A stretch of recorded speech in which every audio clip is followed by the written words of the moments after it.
track and yourself making amends. How do you do it?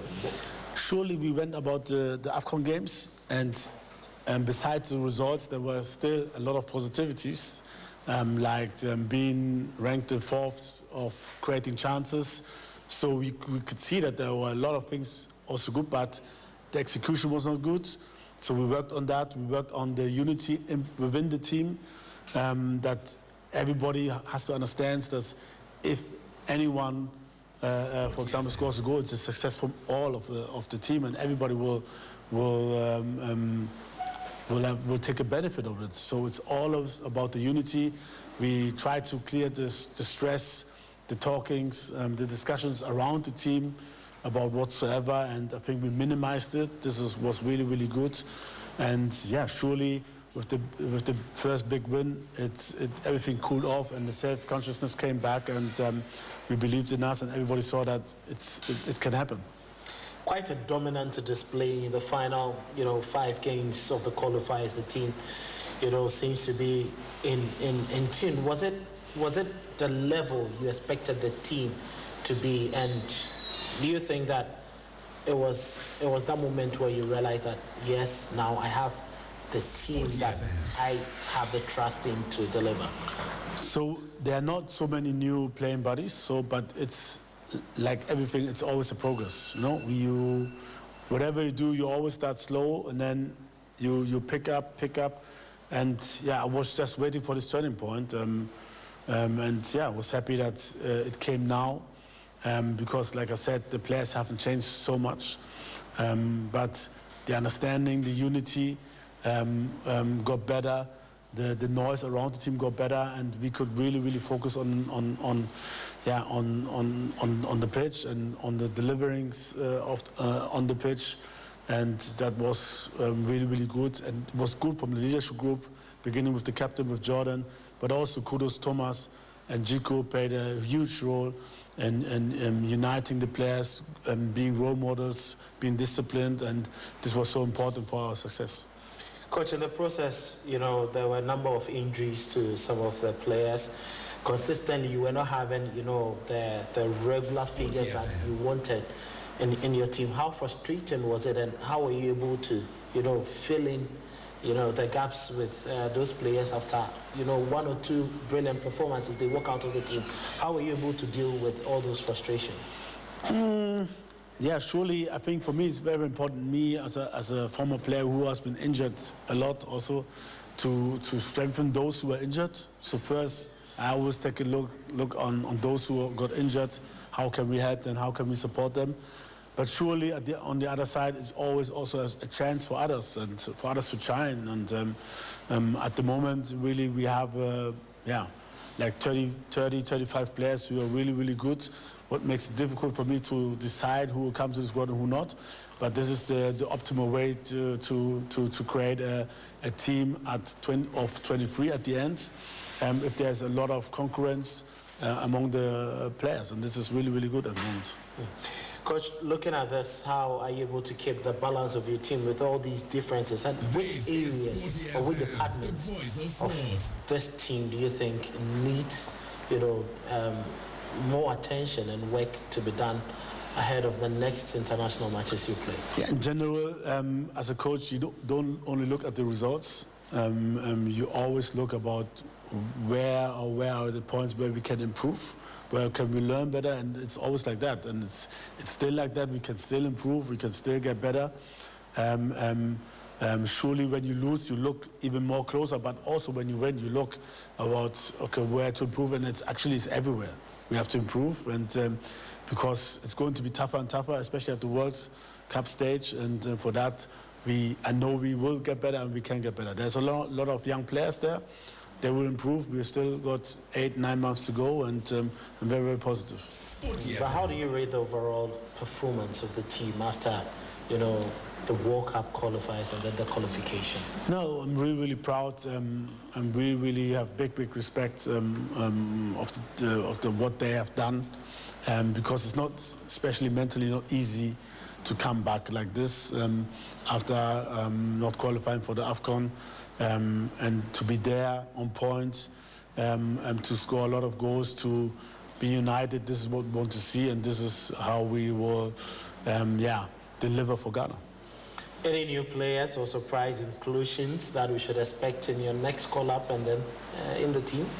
I can't say much about that. I think in general the core will stay together, but surely anything can happen.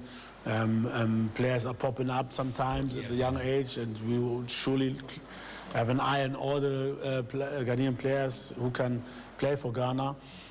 But at the moment, we just enjoy that we qualify for the World Cup, and from next week on, we start working, we start observing, and then we take hopefully the right decisions. What has been the philosophy of, the entire technical team, which is headed by you, with this Black Stars team, with their game plan? Is it a high press? Is it, counter? Is it about dominance? What we call the aggro football? What is your philosophy, and how does it's flexible? It's flexible. It comes with the opponent. So there's some situations where we have to be dominant. There are some opponents which are so good that we have to play more on counters. Then it's also the situation in the game where we can change even during the game. So this is my style. It's very, very flexible. I think it's not easy to read how we will play, even the next game. And I think it makes it more difficult for the opponent, but also for us to implement this into the players, because the players have to be very, very fast, very, very adaptive, and I have to say they really, really did well in the last games, and that's also why we have success. Now, in selecting your players, do you look at their form, their skill set, or what generally they would contribute to your team before? Yes, surely for us it's performance, but also it's commitment, it's so many things, and then also we have to compare the players who are there or who are there, how they are doing, what they did. We will take everything into conclusion, and then at the end we will decide. Yeah, that's how we always do it. And do you sometimes choose experience over balance, experience over skill set or form, even when it could affect the balance of the team? I can't really say. I think first of all it's performance, and then surely it could be also experience at one point or the other. And depending also which experienced players are available, so everything must be decided. So. Now, looking at the team, you were very much optimistic that your team was going to come good to score a lot more. I remember having that encounter with you after one of the AFCON qualifiers when the team, failed to convert their chances. Now, looking at the goal-scoring ability of your team, are you satisfied, or you still think there's a lot more to do? In all, I'm satisfied. I think we have to really, really respect the fact that we came from very, very bad qualifying match for the AFCON last year, and for this, really, really, I really respect and I'm proud of what the boys did. But surely, there's always more to do. There's always more to learn. You can do things always better, but in all, surely, I'm really, really satisfied. The defensive stability of this team. What would you have to say about that now? Yeah, it was really, really good. This is how we expect our guys to do things. And we are really, really stable. But they also grow. Like I said, it's a progress. You also learn from failures. You also learn from mistakes. So it's, in other words, quite a normal thing. If the quality is there, if the talent is there. And like I said, I'm very, very happy that players adapted now after some time. And we defensively, not only the defense, but it starts with the strikers. If I see how Antoine Semenyo worked back to win balls, how Jordan worked back to win balls, how Kudus worked back to win balls, this is where we have to start, and this is what they did for us to secure our wins. Coach, a number of people were, struggling. I'm sure you might have heard the criticism around some of your midfielders and then the midfield pair. In the last 2 games you've had Sibo, Pate, in that midfield. Would you say this is the ideal midfield combo you had always wanted, or there's still a lot more we should expect?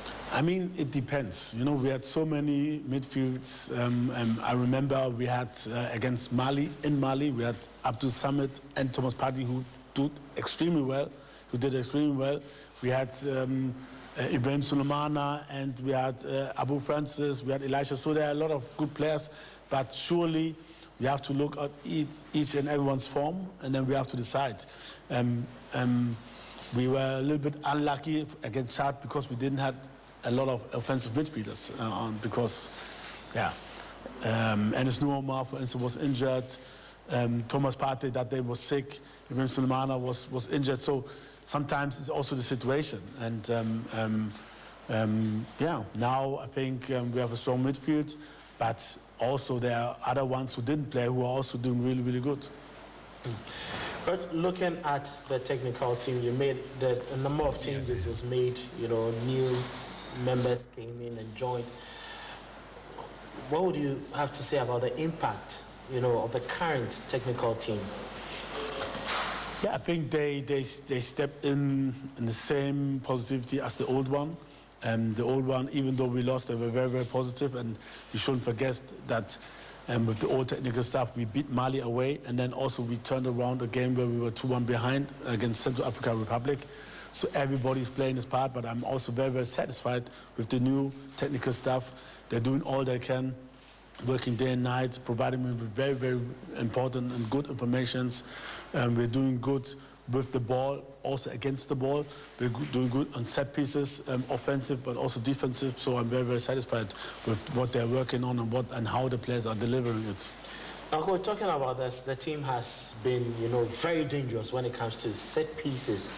Currently scoring a number of set pieces, and against Comoros, you could see how they were very wary of all the set pieces that were coming in.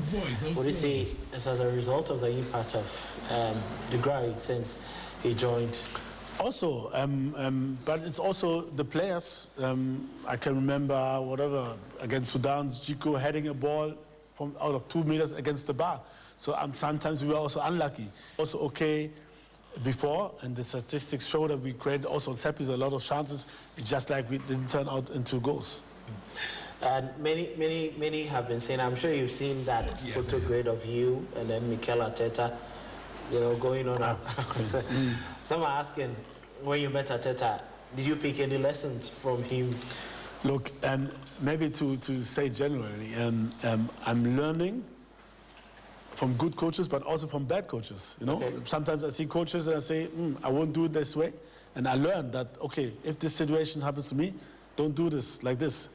So I learned from all the players, but surely from more players who I'm engaging with.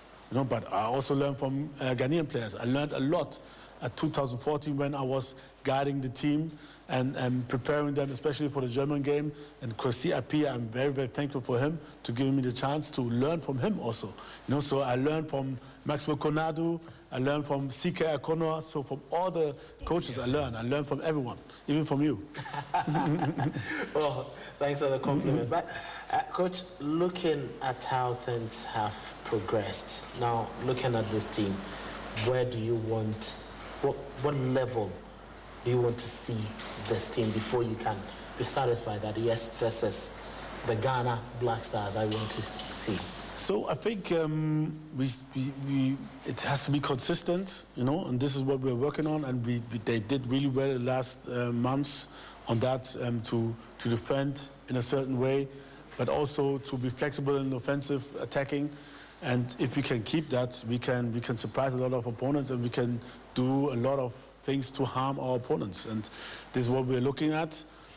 We have some friendlies where we can try things, but also stabilize things, and prepare ourselves as best as possible to go to the World Cup. How would you describe Jordan Ayew's leadership, and how has it reflected in his performances ever since he took over the arms for you? Yeah, it was really good. I'm really, really satisfied. He's like a role model, showing up and being very, very disciplined. But I also have to say that he has others who helps him, like Jiko, Kudus, Thomas Partey, who are taking charge on and off the pitch, guiding the young players, helping them and pushing them on the pitch. And we have to continue like this. This is a leadership group, what we were looking for, and they're doing really, really well. Well, when you were playing for the Black Stars, you played, with captains like Stephen Appiah and others. How would you compare, what Jordan has been doing to your playing days? Do you see any similarities in there? Yeah, sure. And he's also talking to them. You know, he's also talking to former captains, learning from them. So he's doing a good job, and just like they did those days, you know, when I was playing up here, was the captain, was doing an excellent job, giving good advices, giving everything he had on the pitch. So this is what Jordan is doing at the moment, and we really like it. There have been talks about, you know, players coming in, Edem Ketia, Callum Hudson-Odoi. I'm sure Atakon, the last time you mentioned that he still hasn't been cleared, and I'm sure once he's cleared, you know, he may get an opportunity depending on what decisions you make. Should we expect these players coming in? So, like I said, it's difficult to say who will come and who will not. It's in their own hands, first of all. So with their performances, then surely we want a certain type of commitment. I think we as Ghana, we should be proud to have a national team like this. And it shouldn't be too easy to just get in there. So I'm very, very sure that we'll surely keep the core of this team. And then we look at the performances. If we see that there is or has been also a commitment to play for Ghana, if we see that the performance is good and it's better than those what we have, there could be some change. But at the moment, our team is really, really good. It's really, really difficult, I think, to get inside because they have done so well. And you have to be really extremely good to get into this team. Have you tried speaking to any one of them, or have you ever tried, you know, talking to them to get the understanding of whether they would want to play for the Black Stars? I won't say who I talked to before. In general, we have been talking to a lot of players since I came, my first coming in 2021. And there are players like, let's say, Jeremy Frimpong, who said he's not coming. Yeah. And we accept that, and he's now playing for Netherlands. So, and some said like Tariq Lamptey said he's coming, or Iñaki said he's coming. So we have both sides of players who said they're not sure yet. We have players who said they're not coming, and players who said they're willing to come. So we have everything. Now, Coach, looking at this team, I'm sure you would want to move a step further. In November, you have the international window playing against Japan and then South Korea. What are the major elements you would want to see from the team in that particular window? I think it's a good chance for us to get the group tighter together, to get to know each other even more, and to build on this positivity, on our success we had in the World Cup qualifying group. But surely it's another opponent, and it could give us also, as technical staff, the possibility to try something new, to see how we can adapt to this kind of level. And it will be interesting to test, but also to have some consistency inside, so at the end to have the right balance to go on this match.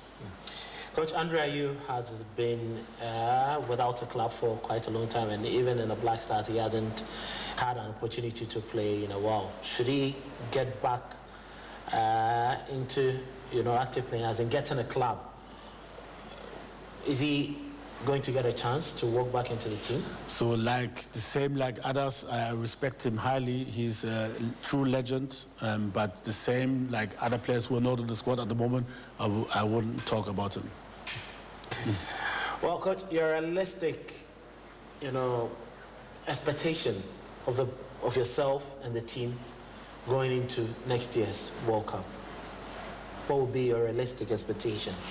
So, like I said, I always take it step by step. I always look to the next possible aim, and this is to survive the group stage. Surely we have to see which group we're in. Ghana's at the moment ranked very low, so we will get good opponents, but I know that we have the quality to beat each and every team.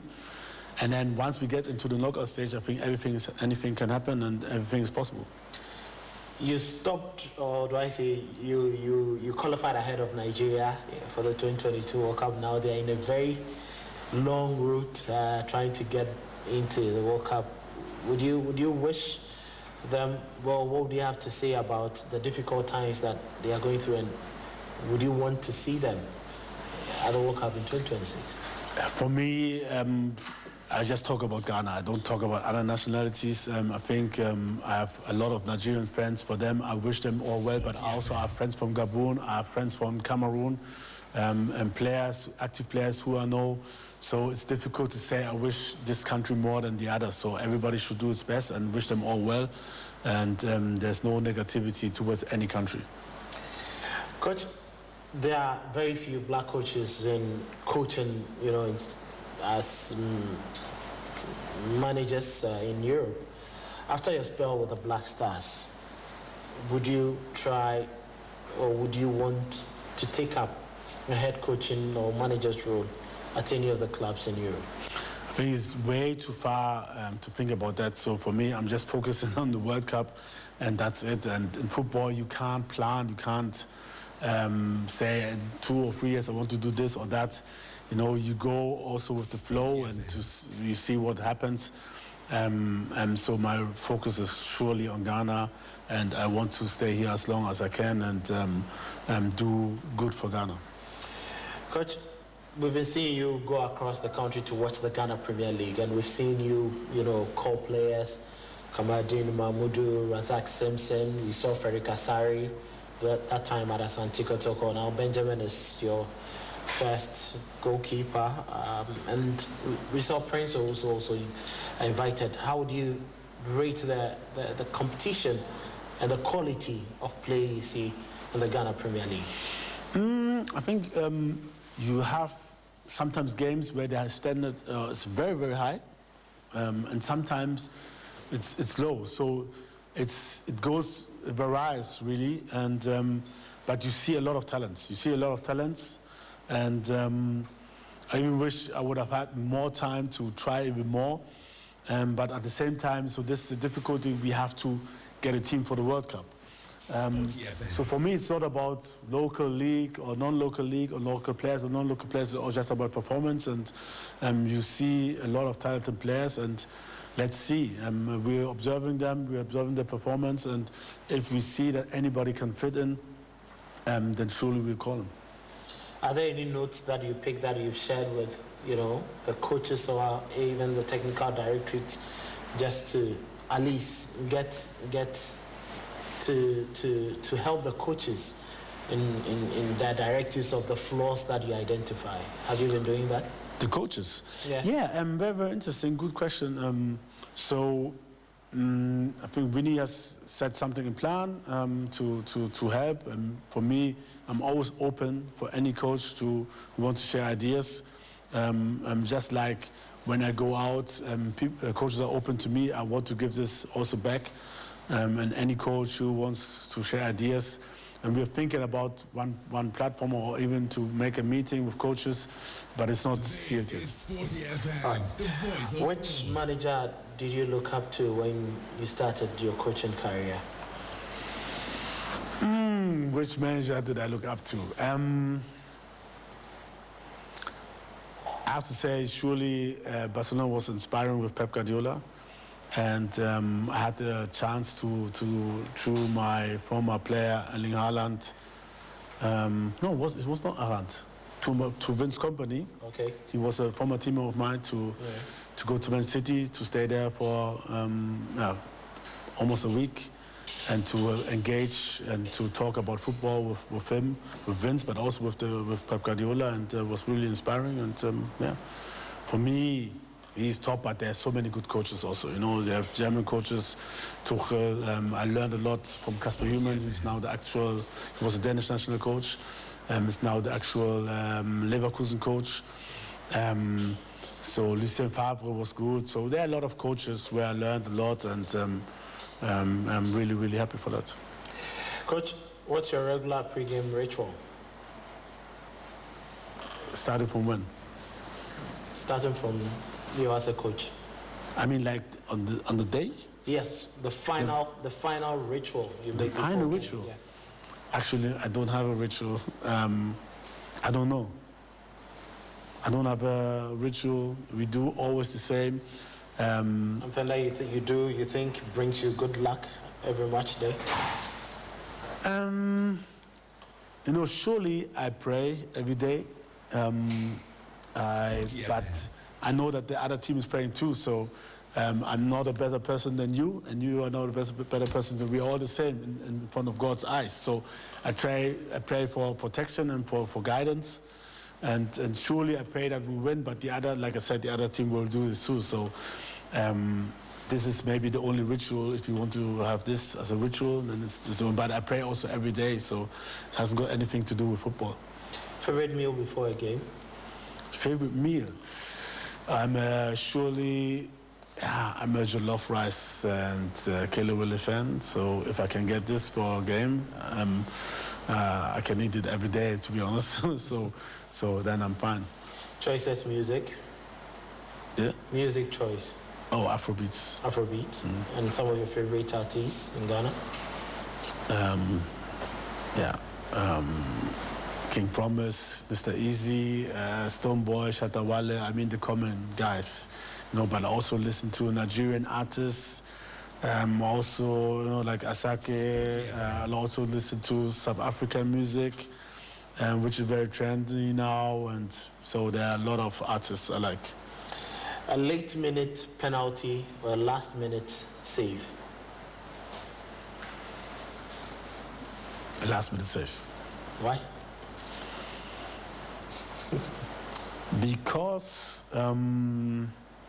last-minute save means that you're leading, and then it feels better when you're leading and the others have to come. Wow. Okay. Well, Coach, finally, your message to Ghanaians. They've been proud by this World Cup qualification. What would you have to say to them? What is the sort of message you're sending to them now as they believe, yes, this is a step to the next level for the Black Stars? Yeah, I really like to thank everybody for supporting us. It was not easy after the AFCON qualifiers, and really respect that everyone showed up, everyone stood up for us. The stadium was always packed wherever I went. Even the AFCON failure, people were positive towards my person and towards the team. Surely there was a lot of critics in the media, but I think the people in general always held to us, and I really want to thank you for that. I really appreciate that, and I don't take it for granted. Well, that is, thank you so much for your time, and really appreciate, you being with us. I wish you the very best. Thank you very much. In the subsequent games, the Black Stars will play.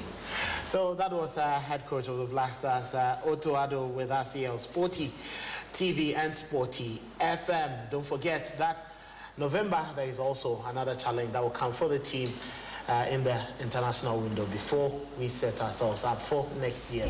Welcome. My name is Kelvin Owusu, and there's a lot more for us going forward. Stay tuned with us across all our socials, and we serve you with the very best.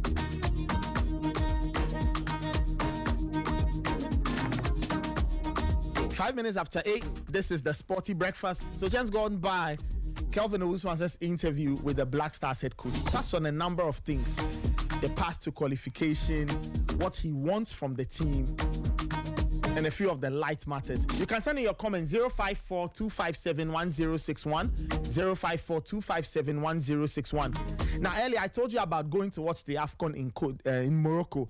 It's still on. Dunia Safari has an exclusive group travel package so that you can go and see Nigeria and Cote d'Ivoire. And they are powering that together with Sporty FM. So this December, you typically want to do Dirty December. No, scrap that. Let's go to Morocco and watch the AFCON. Use the Sporty FM promo code SPORTYFAN25, SPORTYFAN25, when booking to unlock a special 20% discount for a minimum of 3 people booking. Don't just hear it on Sporty FM. See the game live. get in touch with Dunia Safari on 053-808-7709 or send an email travelduniasafari@gmail.com.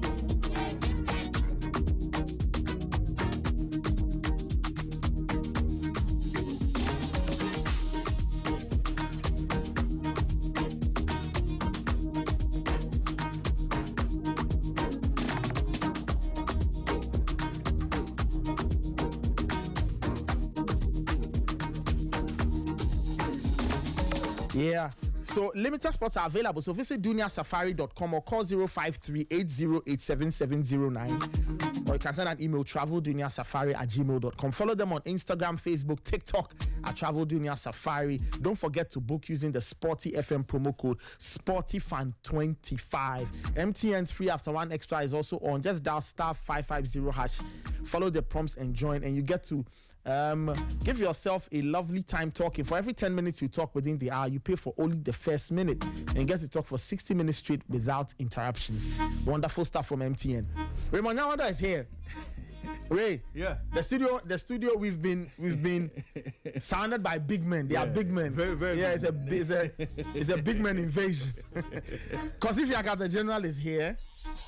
But let me say that the Honorable Sports Minister has joined us. A surprise visit. We didn't see that coming, but we are very happy. We are very happy to have you here.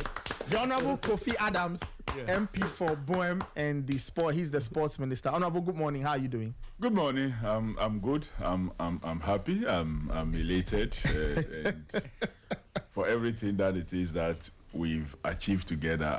I'm so happy. Right. Thank you. It's true that it's a surprise visit. Yes, that's so.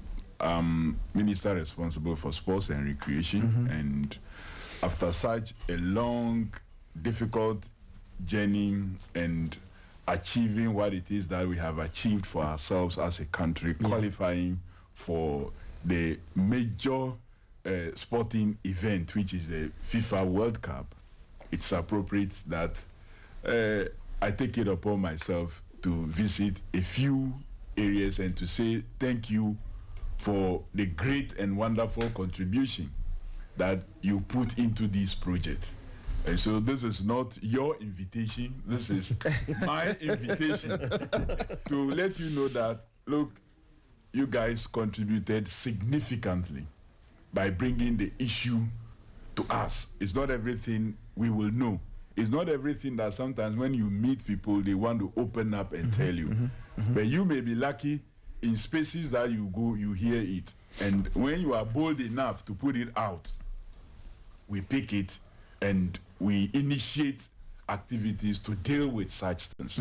And it all contributed to the successful way we managed the affairs of our teams, not just the senior national team, the Black Stars, but even every other national team and every project I have dealt with since becoming the minister and since this government came into being. And so it is just my way of coming to say that thank you, because you've dedicated your time, your energy and everything to deal with sports in its general terms, and you deserve such a mention. And so, and to let you know that the journey ahead is even bigger. Yes, it is the foundation we have built. But I know we have laid a very strong foundation that can carry any other architecture that we want to put on this foundation. So let's work together. Let's see how the processes leading to our presence in the three countries that will host this World Cup will be clean, fair, and transparent. People may want to take advantage and create all kinds of things and dupe people either in the name of the minister, the ministry, the government, and so on and so forth. People must listen to Sporty FM. That is where they will get the correct news, not what is placed on some Facebook page somewhere with the minister's image or with some other GFA image and what have you. The news will come through recognized channels like yours. So if they want to know what is happening every morning, tune into Sporty FM and you will hear and maybe any other channels as we announce them. But this is just a visit to say thank you. You guys did so well. Let's keep it up. Be brave and continue to do what it is that you do. Thank you so much. Thank you very much, Honorable. We really appreciate it. No, today we'll ask you. Yeah, just underline. We are the voice of sport. And it's true, we are the voice of sport. And I mean, when I met somebody in the streets and they were like, Sporty FM, how did you interview the president? I'm like, we are the voice of sport. That's it. And so is that your final answer? I was like, we are the voice of sport. Thank you. I mean, because at the end of the day, we are Ghana's first and only 24/7 sports radio station. And for us, it's not just about reporting on sports, it's about sports development. And we have a lot in the pipeline coming up with regards to community outreaches and sports development in general. Because we've always believed that sports is a very important ecosystem. It's not just activity. It's an ecosystem that employs a lot of people. It's an ecosystem that changes lives. It's an ecosystem that transforms destinies. And that's what we do at Sporty FM. And that's what we are going to keep doing. And we are grateful for the support from the sports ministry as well as all the other stakeholders and the wonderful people that listen to us every day. And my big men like Nathan and Raymond and the man himself, Gary Al Smith, and the entire team that make this possible. Honorable, we are grateful. Yeah, Nathan, before the sports minister. And listeners, you are hearing Edem Agbana's voice, Honorable Edem Agbana, MP for Ketu North. Yes. And talking about development, we'll get to him. We'll talk about development, the MTN Elite U19 Championship. That's the thing he's working on now. But Edem, you wanted to say something. Yes, just to commend the minister for his leadership. When he was appointed to the sports ministry, you know, that particular ministry over the years has gained some notoriety for not keeping ministers for so long. But I told someone that I have so much confidence in him because I've seen him work as Deputy General Secretary of our party. He has been national organizer, managed President Mohammed's campaign and all of that. And if you have had the experience of being neck deep in political leadership, one of the things that it teaches you is how to, one, relate with people and manage complex situations. My commendation to him this morning is even beyond the Black Stars, beyond Black Stars or what he's doing with football. He's giving special attention to women football, giving special attention to what people would say lesser known, but I would say less patronized sports, because as for what is lesser known, it is a matter of, it's very subjective. Football in some countries can be referred to as a lesser known sport. Exactly. So he's giving special attention to all the other games, all the other competitions and everything that is happening in the ecosystem. So we must commend the minister for the work that he's doing. It is even more exciting to know he's doing this as an individual, kind of, in the sense that this is the first time that the sports ministry has only a minister with no deputy. In the past, sometimes sports ministry has had even 2 deputies. And for him, I mean, being able to manage this ministry this way and how he's kept things calm, courageously handling the ministry, he will, for me, pass as one of my best performing ministers. And President Mahama must commend the sports minister for the great work that he's doing. There are many other areas that we'll be delving into as we go into the discussion. But I want to commend him for how far he has come, how far he's led the ministry, and all the things that he's doing. And I'm very proud of his achievements as a sports minister for our government. Honorable, thank you so much for the kind words, and you know, we are your partners in this space. I always say that, you know, some people tend to see sometimes the media as their opponents, right? But I tell people in leadership that the media is your friend, because whatever great ideas you have to channel it through the media for the public to know. So I really appreciate the minister's relationship with the media and the fact that he's trying to look at other things. Sports can be a very complex area in Ghana. You are dealing with not only scores or results, but you are dealing with personalities, interests, all kinds of things are happening all at the same time. So, Honorable Kofi Adams, you've done really well up until this point. As you say, the journey ahead is even more complex because preparing for a World Cup, as we've seen from previous history, comes with all kinds of challenges. You are trying to manage players, manage the association, manage budget, and all these things can sometimes cause all kinds of problems. So we are with you. We'll give you all the support we can give and we should give to ensure that the journey to North America next year and back will be one devoid of controversy, problems, and the stories will be the football played on the pitch and not any other things that will derail, our journey to the World Cup as a country. Raymond, I don't know if you have anything. For Honorable, when he took over office, he was granting a lot of interviews. Yes. Some of us didn't really understand. Yeah, I remember you. Yes, you were saying that. Yeah, you had a few issues. The minister, going from media house to media house. Why is he? But now I understand what he was trying to do. He was trying to warm himself up into the space. He was trying to understand a lot of things. He was trying to see a lot of things for us to understand, but we didn't really get it. Now I understand his approach. Minister, right from the time he came in, had to deal with issues. There was Sporty, then there was Olarin Waju. That was very early. Yes. In his tenure. But he managed all of these issues very well. How he handled them and how things have gone since then. I think that he deserves a lot of commendation. Dealing with Black Stars budget issues. I remember when you dropped the Black Stars budget, the first game the Black Stars played ended in a draw. Yeah. Everybody said, the minister caused this. I remember that one. Why did he release the budget before the game? And there was all kinds of talk. Yeah, minister has really proven that he's a tough man. And he's coming to the ministry to work. I think that's the most important bit. I see minister at events, cycling events. He recently visited the basketball team, Spintex Nights. I mean, he's been everywhere. Supported the boys at the just ended World Athletics Championships, all of those things. UDS, I saw you minister at the airport. He's been hands-on, practically. He's been hands-on. And for some of us, when minister is doing the right things, we'll say it. And when minister goes left, that one to yes. We'll draw his attention. Yeah, we'll draw his attention to it. So far, we like what he's doing, and we pray that God gives him strength to continue the hard work and the good work he's doing for Mother Ghana. And we know that he would excel in the ministry. We know very well that the story will not be like others. Minister will leave a mark in the ministry, and sports in Ghana would move to higher heights.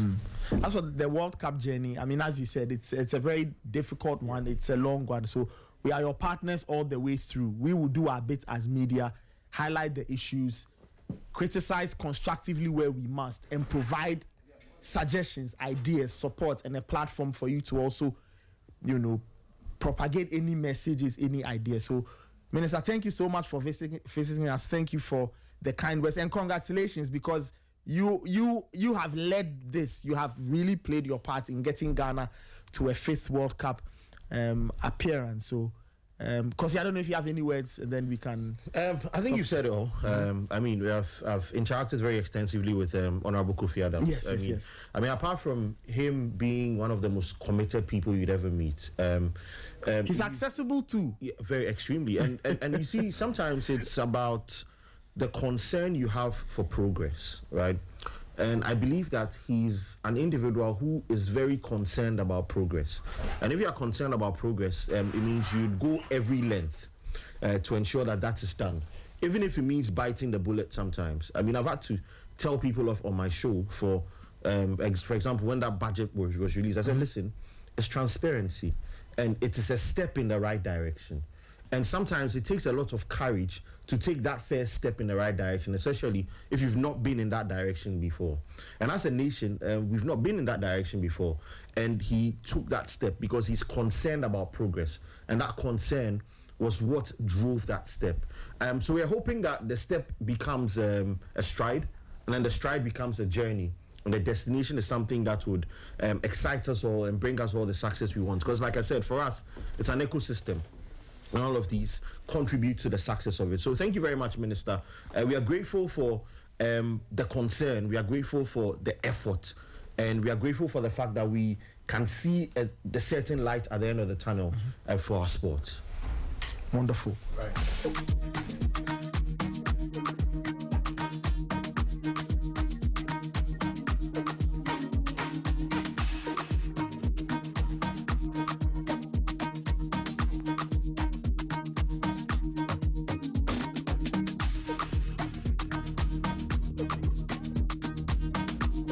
8:22. This is still the Sporty Breakfast. Edem Agbana is still here.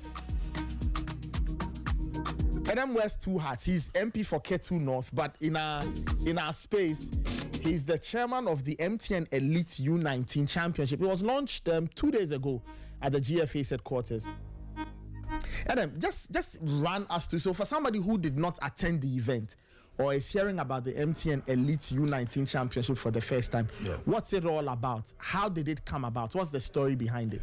Well, Nathan, let me first say good morning to you and to our cherished listeners and viewers across the world, and also to commend you for the great work you're doing. My first time here, but I have listened to you a couple of times since you started your program. Thank you. I think that the first day I listened to you, it was Kosi Fiaka who told me he had left where I used to meet him, and I started following. And there was this day you hosted, I think, Sewa for one of your that was on the drive. On the drive. Gary was here. Yeah, I was here. And you're doing well. But again, entering into the studio, very beautiful studio. Let me commend you. I've been to almost all the big radio stations in this country, but I mean, magnificent building, very beautiful studio. I must commend you, and the owners for this beautiful project. Yes, talking about the MTN Elite U19 Championship, it's a vision that emanated from the GFA president, Mr. Keto Kreku. As GFA president, he has decided, together with the executive committee and other officials of the GFA, to invest heavily into youth development. Today, we are celebrating Black Stars. We're celebrating our qualification to the World Cup and what have you. But the truth is that if you don't get the fundamentals right, this success cannot be sustainable. Football is all about investment from the very beginning. And you can see today, if you look at some of the most exciting, the fantastic players that we have in the Black Stars, it is because some years back, people invested in their development at the youth stage. Look at the products of Right to Dream Academy. Look at the likes of even their youth. It is because right from the beginning, they got it right in terms of the investment.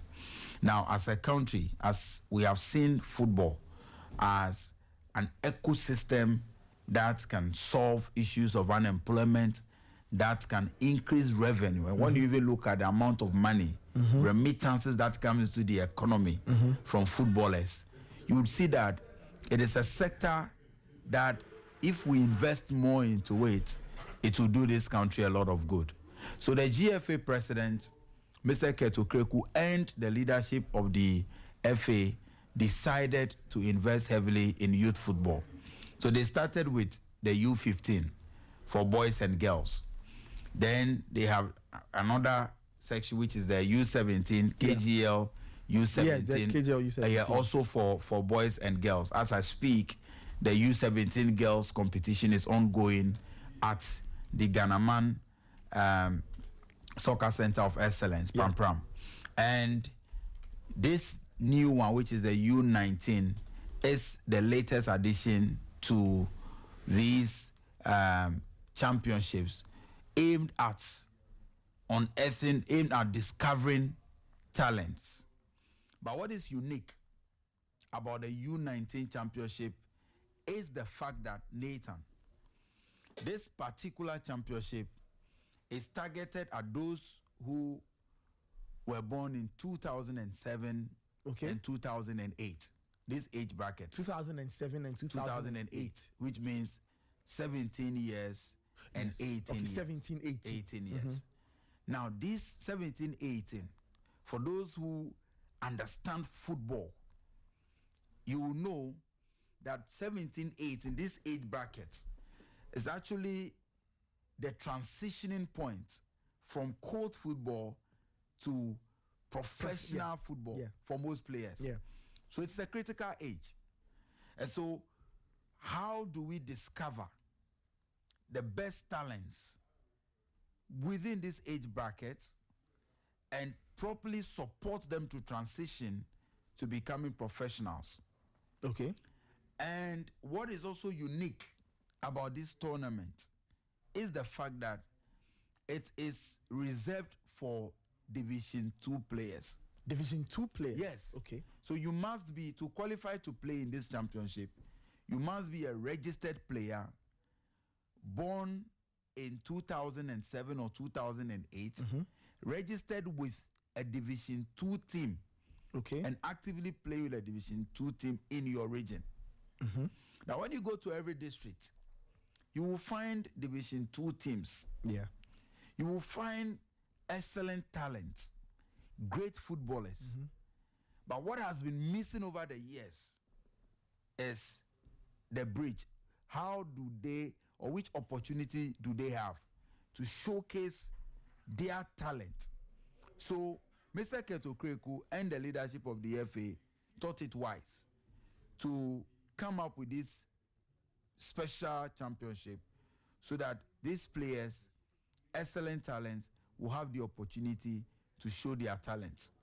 You would have coaches, scouts from professional clubs at higher levels, Division 1, Division 1 and Premier League, and clubs from even outside Ghana who will be present to watch these boys play. The national team coaches will also be present to watch these players. Okay. We have assurance from the technical team of the national under-20, the Black Satellites, that they will be present to also watch the next generation of talent. It makes sense because these players are under 20 players. They are under 20 players. They fall in and the even right beyond. category. And you may find some excellent players who can even play for the Black Stars. You may never know. Look at what the likes of Lamine at their age are doing with their national team. Look at what the likes of Addo are doing with their national team, and many other young players, the Estavios and co. So this age is a very critical age, and this competition is aimed at discovering these talents, supporting them, and giving them a platform to show to the world what they are capable of doing. Okay.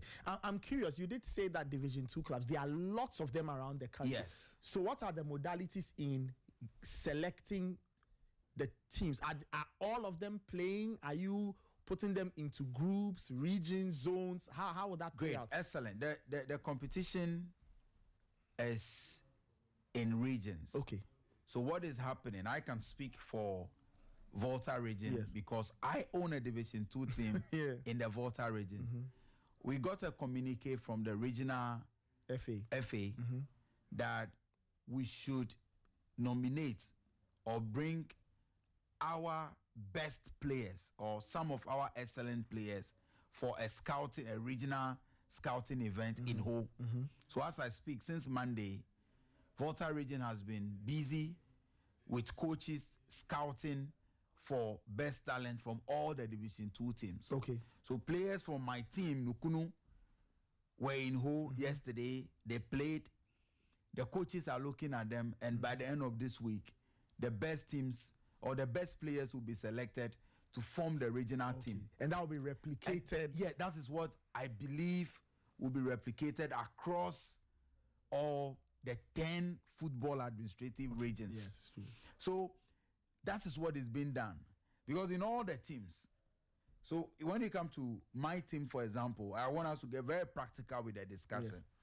I have players who are even as young as 15 years old. I equally have players who may be as old as 21, and so they may not qualify.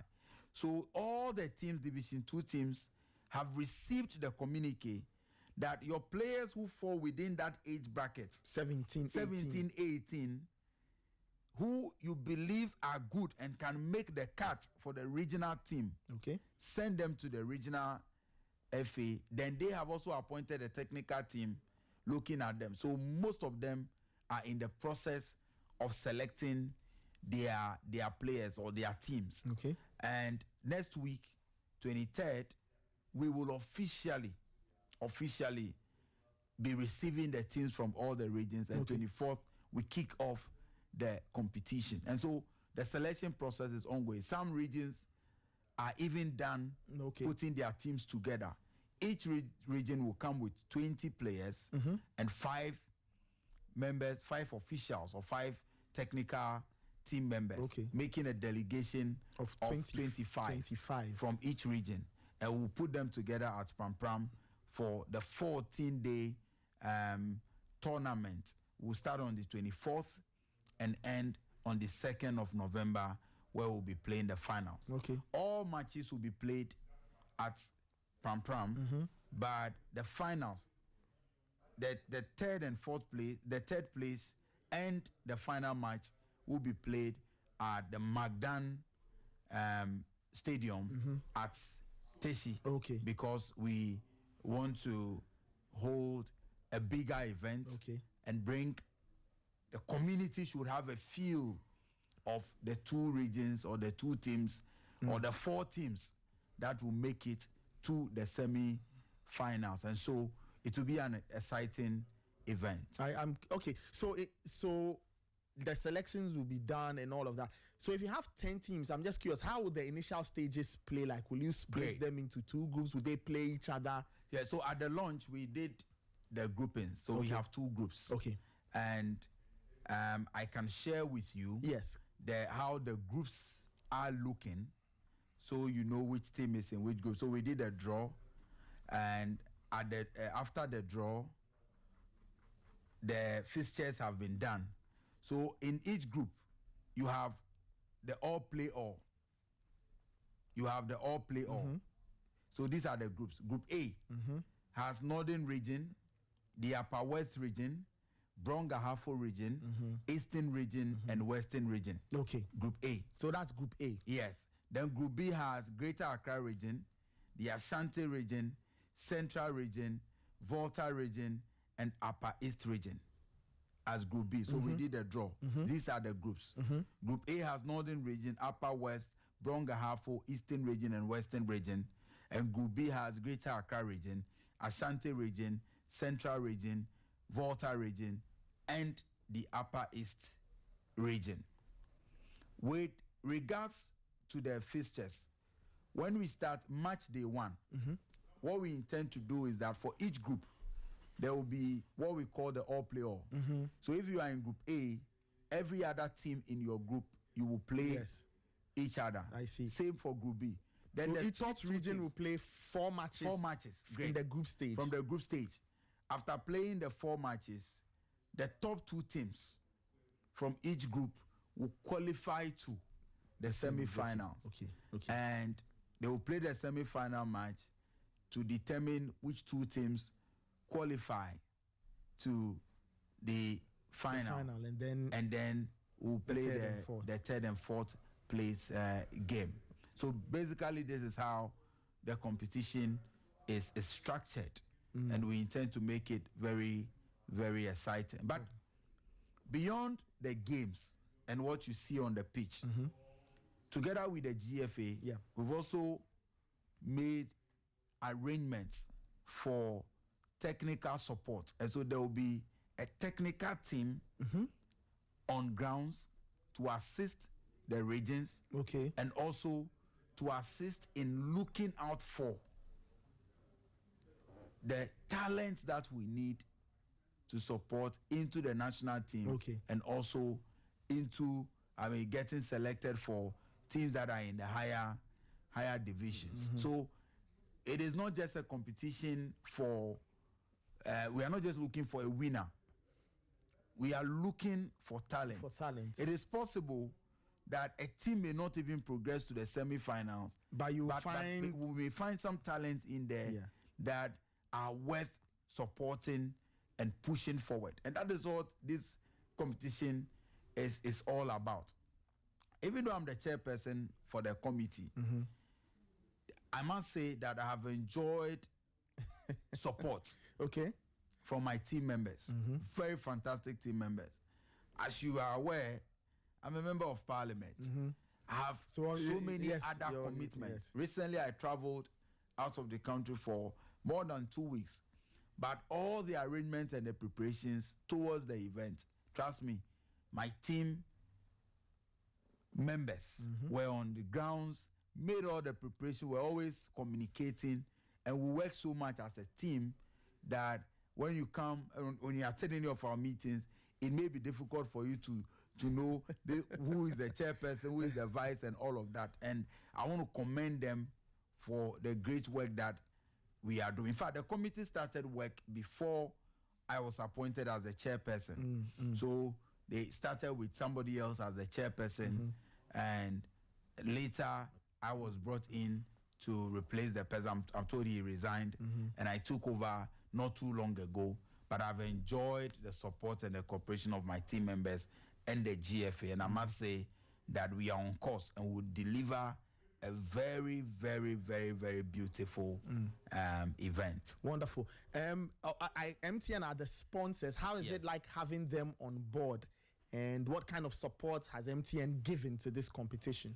Well, we all know the place of MTN in our sports ecosystem over the years. They have been extremely supportive. They've supported many other initiatives by the GFA and other championships. So it is such a joy to have them on board. Obviously, as the telecom giants in Ghana coming on board to support an event of this nature means that we are well cushioned. When you look at the budget and preparations towards this event, very, very, very huge budget, because to keep 250, this is official. Yeah, I mean 25 teams 25 times 10 times from 10, 10 regions. Yes, 250, that's 250 plus officiating officials, technical teams, and what have you. For all these days, feeding, transporting them to come, preparations for the team to get, and other support that you offer for all these things to go on. It's not easy, but MTN and the GFA are supporting, and we are grateful. We are happy to have MTN on board as our main sponsors, and we hope that they will stay with us even as we seek to make this competition an annual one, and make it sustainable. The success of this year will also determine how other people, including Sporty FM, will also come in as our sponsors in subsequent editions of this championship. So it's been great having MTN, and we appreciate them so much for the support that they are giving us. So if I understand, this is the boys. This is for male footballers. Yes. Okay. So you know, when the U15 Elite Championship started with the boys. Yes. Later the girls were added. I believe I'll not speak for the GFA president, but there's something unique about all that he's doing. Anytime he introduces an initiative, he tries to replicate same for the girls or for the women football as well. And so I will not be surprised that in the coming days or weeks or months, we'll have the MTN Elite U19 Championship for girls, just as we have for the U17 and the U15. Wonderful. So if you just tuned in, I'm having a chat with Honorable Edem Agbana. He's MP for K2 North, and he's the chairman of the Elite U19 Championship, sponsored by MTN. It's happening from the 24th, right? 24th of October to the 2nd of November at the Ghana Soccer Center of Excellence. 10 football regions. So Ghana administratively now has 16, but the Football Republic, as I choose to call it, still has 10 football regions. So the regional teams are being put together. They'll go to the Ghana Soccer Center of Excellence in Pram Pram. The championship will last, 11 days? So we'll start on the 24th. Officially and end on the 2nd of November. Okay, so you can just do your calculation. I'm sure. Yeah, about 11 days. Yeah, the final will be played at the Magdan Stadium in Teshi. But before that, the group stage matches will all be played at the Ghanaman Soccer Center of Excellence. So for those around Pram, even if you are in Accra and you have the time, you can drive out there and go and watch them play and see the next generation of young, talented footballers that in a few years you should be seeing gracing the big teams in Ghana globally for some and some of the national teams and all of that. And away from all of this, I'm curious. You are MP. Yes. You are heavy in national politics because of your position. You are doing other things. And you are running a football club all at the same time. How are you combining all of these? Well, I'm just curious. So football has always been a part of me. Yes. And way before entering into national politics, I've always been involved in football. For me, it is just more than a passion. I love football, just as many of you do love football. But I also see football as a unique sport aimed at uniting communities, uniting people. Look, when you visit villages, communities across this country, there is one thing that you are likely to find everywhere. You will see a football park. That's true. Even villages that do not have schools or hospitals, chiefs compounds, some way, somehow, they will have a the space. community finds a way to get space to play football. Yeah. It could be the Sakura Park. It could even be a compound of a house, but somehow you either see a small pool or something erected, something to show that that place is reserved for football. It tells you that it's a passion of the nation. Yeah, it is. Nothing else, and I repeat, nothing else unites us as Ghanaians more than football. I'll challenge anyone who can. There's nothing. No. Not religion. No. Not politics. Not even the love for our country. Trust me, one of the very rare moments where you see every Ghanaian or most Ghanaians united behind the flag of Ghana, it is football that brings us together. That is very true. And so it sparks that interest, that flame, burning desire within all of us. So I saw the opportunity and I thought it was a great decision to start supporting. So I started by being a bankroller for football teams around, supporting financially and all that. Then I decided that I wanted to build a model like what WAFA and the Right to Dream Academy and co were doing, because I thought that, okay, if you identify the talents, give them an opportunity, nurture them, because it's beyond just calling footballers or players to come and play on a Sunday and go back. Train them, develop them properly. And so we started something like that. So I started the Nukunu Sports Academy, which is located in my constituency, Ketu North. The team is based in Tajevu, in Ketu North, but currently our camp house and our training, home matches are played at Ohabu, at the Ohabu Agri College, because they have a very beautiful standard football pitch. We have plans and we've actually commenced conversations to build an AstroTurf and have a complex, the Nukunu Sports Complex for the team, which we are working on. In fact, just yesterday, I had a meeting with the developers to progress. Hopefully from next year, we will have a groundbreaking sword-cutting event to have a sports complex. Now, doing all of these things, you can't do it alone. You need to put together. It's a huge undertaking. It's a huge, huge undertaking. One person can't. So as I'm here, there are people managing the team. There are people who are managing the team as more or less a full-time job. And what we are doing with Nukunu, just as an example, is to let people know that football is not just about let's gather where JC and play. It's a huge investment that you have to. People must be very passionate about. Yeah. And so people say, well, I own a football team. And sometimes they have no idea what even the players are doing. Now, we do Fefe Kobo. We are going to play a match. No. What we do, we are investing heavily even in building the psychology, the mental toughness of our players. So it's a huge undertaking. But by God's grace, I have a solid team behind me, and they help me in doing these things. But let me also use your platform to thank a gentleman who helped me to see football administration beyond the passion. Samuel Inimado. Oh, okay. So Sami and I were friends from his days as SRC president at Gimpa. Okay. I was SRC president at the University of Ghana. Yeah. And so we met through student politics. Yeah. And when he started, he was telling me about he been Asamoah's manager and then Young Apostles and blah, blah, blah, blah, blah. And then I saw that it wasn't just about putting money into the venture.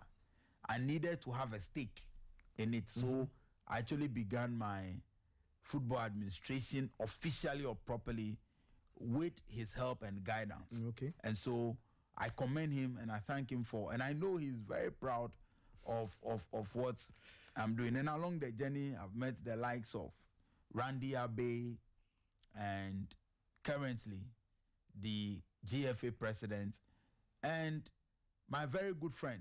All of you call him the chief of staff of the GFA. Mr. Michael Oseke. Oh, great gentleman with vision, and they have been extremely supportive. In fact, even for my club, there were times that Mr. Michael Oseke will come on board, support us with footballs. Oh, okay. Ajimambedu. And when I was starting Nukunu, there were two people who were heavily involved in the scouting event that led to the formation of my club. Emmanuel Ajimambedu and the one and only Laye Kingston. Oh, wow.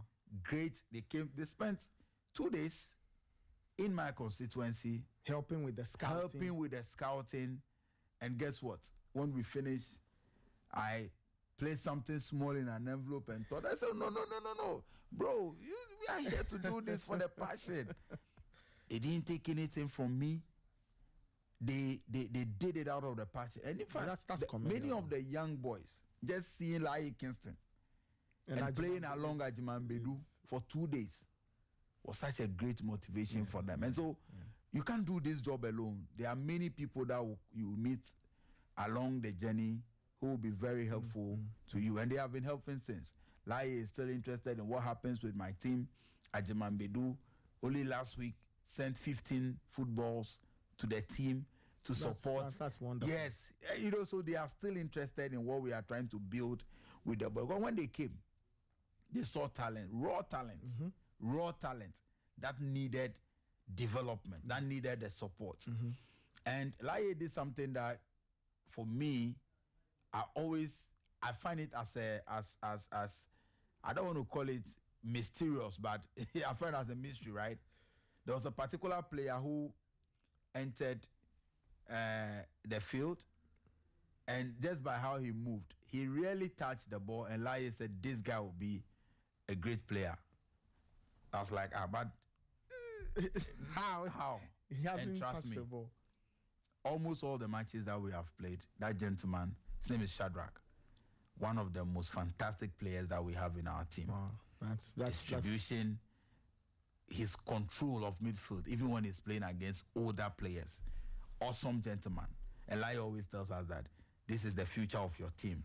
Keep an eye. And I'm like, but the guy didn't even touch the ball. He said you could see from how he was positioning himself. It was moving. I mean, real recognize real. Yeah, He can see. recognize. He could see the football sense. That was the word he used. He's a player. He could Yes. tell. He could just tell that. Anytime you interview him, ask him, he said he could see the football sense in the way the boy was positioning himself and he was moving. And so all these people have been very helpful in the journey. So really, I couldn't have done this alone. And I'm so passionate about football. I tell people, and just to conclude on that, one of the areas or sectors that I spend money on most is football. Yeah. It's a very expensive venture. Oh, it is. Doing football is not cheap. Bro, I keep my players in camp. You have to take care Close of to them. 30 players. Feed I feed them them, every month. And we are probably maybe the only Division 2 team that at the end of every month, we try and give the players something little. I don't want to call it pay, but You give them. we give them something little. And you have to do that on a consistent basis. Every month. And we're doing that. I see. Let me ask no you this. sponsorship, yeah. There are two clubs from the region Yes. in the Ghana Premier League. Great. Bando Hearts of Lions Hohoe. and Hohoe United. Great stuff. When you look at the Volta region, right? Yes. What do you think it will take for the profile of that region in a footballing sense to go up, right? For the longest of times, I remember growing up, the biggest team from the region was Voradep. Yes. You know, they were in the league and then they went down. Lions came by the mid-noughties, 05. Yeah. And now we've had Hohoe. What do you think it will take to have more clubs from the Volta region being on the map, literally, or being part of the equation? Or when we talk about Ghana football, we can talk about the Volta region. Right, it's the support. You need support. Hohoe United and what they have achieved could not have been possible without the investment and the support of the Honorable Peter Amewu. Bando Heart of Lion is standing because Randy Abe has made it his duty to invest heavily in it, and he continues to support them. Now, I know the board chairman, Eric, the owner of Serene Insurance, Walter Serene Hotel, and all of that, they are all on board. But why are they still standing? They are standing because some individuals have decided to support. In the region generally, you see talent. You see brilliant young men and women who have the passion for the game, but the support is not there. The financial support is not there. The infrastructure is not there.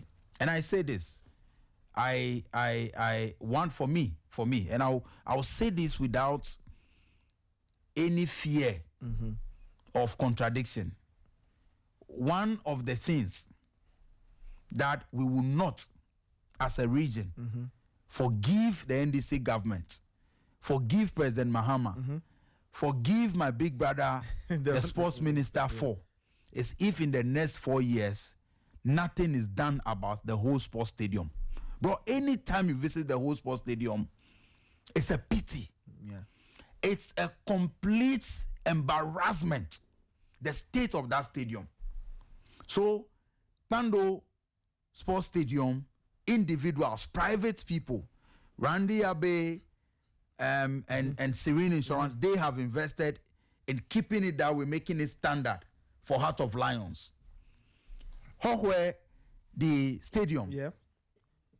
Mr. Peter Amewu played an instrumental role in having that AstroTurf or that stadium constructed for the team, for the people of Hohoe. By our regional capital, our stadium is such an embarrassment. When you go there, it's a pity. Yeah. And I have said, recently I saw the NSA boss, my very good friend, Yawan Pofankra, mention a number of stadia that they intend working on or renovating. When I didn't see who on the list, look, I went wild. I actually called them out publicly.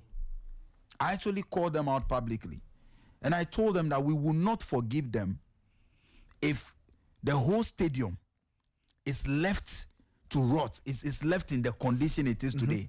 Then they got back, my good friend Gideon Hammond, who is the deputy head at NSA, called back and said, no, they actually have plans for whole stadium and all that. So the point I'm trying to make is that the passion is there, talents are there, people are willing, but they lack the support. Financial support from the state. Support from the state and support from individuals. Look, let's be very honest. All the teams that you see, whether Basake, whether Karela, whether Steadfast, where all the teams that you see doing well, Vision and all, what have you, it is individuals who are investing to make those teams work. Dreams FC and what have you. In the Volta region, it is very rare to find people who are willing to invest their hard-earned cash into teams in the region. Okay. What happened to Akachi All-Stars? That today they are back to Division 2, we'll be playing with them. And it is because at a point they lost that critical component of support, financial support. So we need more people to invest in the region. We need entrepreneurs from the region who will say that I may be earning money from my business, but in order to give back to society, let me invest it in sports, in football. Because the truth is that football investment does not give you immediate returns. That is why most people find it difficult. Because the money I put into my club, Nukunu, trust me, maybe I'm not expecting returns in the next 2-3 years. But I know... Or even longer. Yeah, it may be longer. But I know that it is worth it and it will be worth it. And my inspiration is Honorable Aaron Edriso. And it's Aku. All it takes is just one player. All you need is just one player. That's what I say. All you need is that one player. So we want to plead with entrepreneurs from the region to come and invest in the game. Today, one of the most exciting teams to watch in the region is Home Stars. Why? Because of one man, Apeloto. I've heard of that. Yes, He's big in the Volta region. he's big. Yeah, I've heard of that. He's such a big name, especially when it comes to lotteries and other businesses. So when all of a sudden he took interest in football, some of us were excited, and people like that must be commended. They must be encouraged because he's making money from all his other businesses, and he's putting it into football. Home Stars. It's not easy to run a football club. it isn't. Trust me. It is not easy at all. It's no child's play. Yeah. Raymond, that your mantra, if you don't have money, Don't go close. Don't go close to football. Because if I don't want to mention, if I tell you how much I spend on monthly basis, if I tell you how much I spend on monthly basis, on weekly basis, to feed adults, call them at the beginning of every season, customize this, and then you see, even though we are a local team doing our own small things, we are running it with such level of professionalism. We customize our jerseys. We don't just go to the market, Makola, buy any jersey and come and type and print Nukunu or whatever on it. Well designed and printed from professionals. So the same company that prints jerseys for teams like Dreams FC, Vision and Co.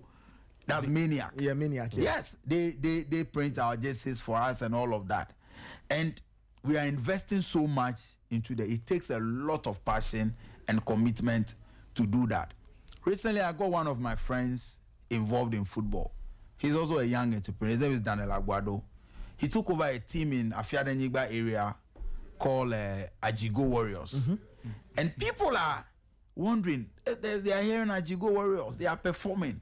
In fact, they were the only team in our zone that we could not defeat. We met them twice, and they defeated us twice. Wow. They were the only team that defeated us. And that is because, again, for that team as well, Daniel is making so much investment into that. Today, they are part of the MTN FA Cup. Again, they defeated us to progress to this stage of the MTN FA Cup. So, investment is necessary. Gone were the days where you can sit in your home and call yourself a club owner. Then on Sunday morning or Sunday, you pick phone or send people that will call this player, call Kosi, call Nathan. They will go and play. You must run it as a professional body. The game has changed. The game has changed. And if you really want to make progress, that's one of the things. So, again, like I said, Aruna is my inspiration. Recently, let me just tell you on a lighter note. Recently, I traveled with him to Japan, right? As part of the Ministry of Education's program, blah, blah, blah. They were having a conversation. I asked him, I was expressing my frustrations that this football thing is expensive. When I look at my expenditure on football every month, Then he decided to show me his. And then you realize that After seeing it, I realized that I have no right to complain again. Karela, I mean, I know. Karela and Steadfast. Yeah, I mean, running Karela and Steadfast. Ella Monday is my colleague. He's a very good friend of mine, and he's neck deep in Karela.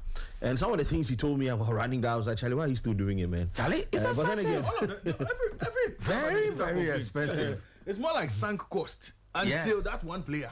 Until that, one breakthrough. Until that one player. But Honorable, you are with the Parliamentary Select Committee on Education. That's Yes. right. Yes, you are a key member in there. Yeah. So the president recently spoke about the School Sports Authority. Great. Because of how we want to shape up the conveyor belt. Can you throw a bit more light on that? Well, I have been an advocate for the School Sports Authority, because if you want to fix sports, you must fix the fundamentals, fix it from the very basic, fix it at the level that it is easier to inculcate discipline into the athletes. When we were in primary school, inter-schools was a big deal. Inter-schools used to be a big deal. Then at a point we had the Milo games. Look, it was a time that we were always looking forward to.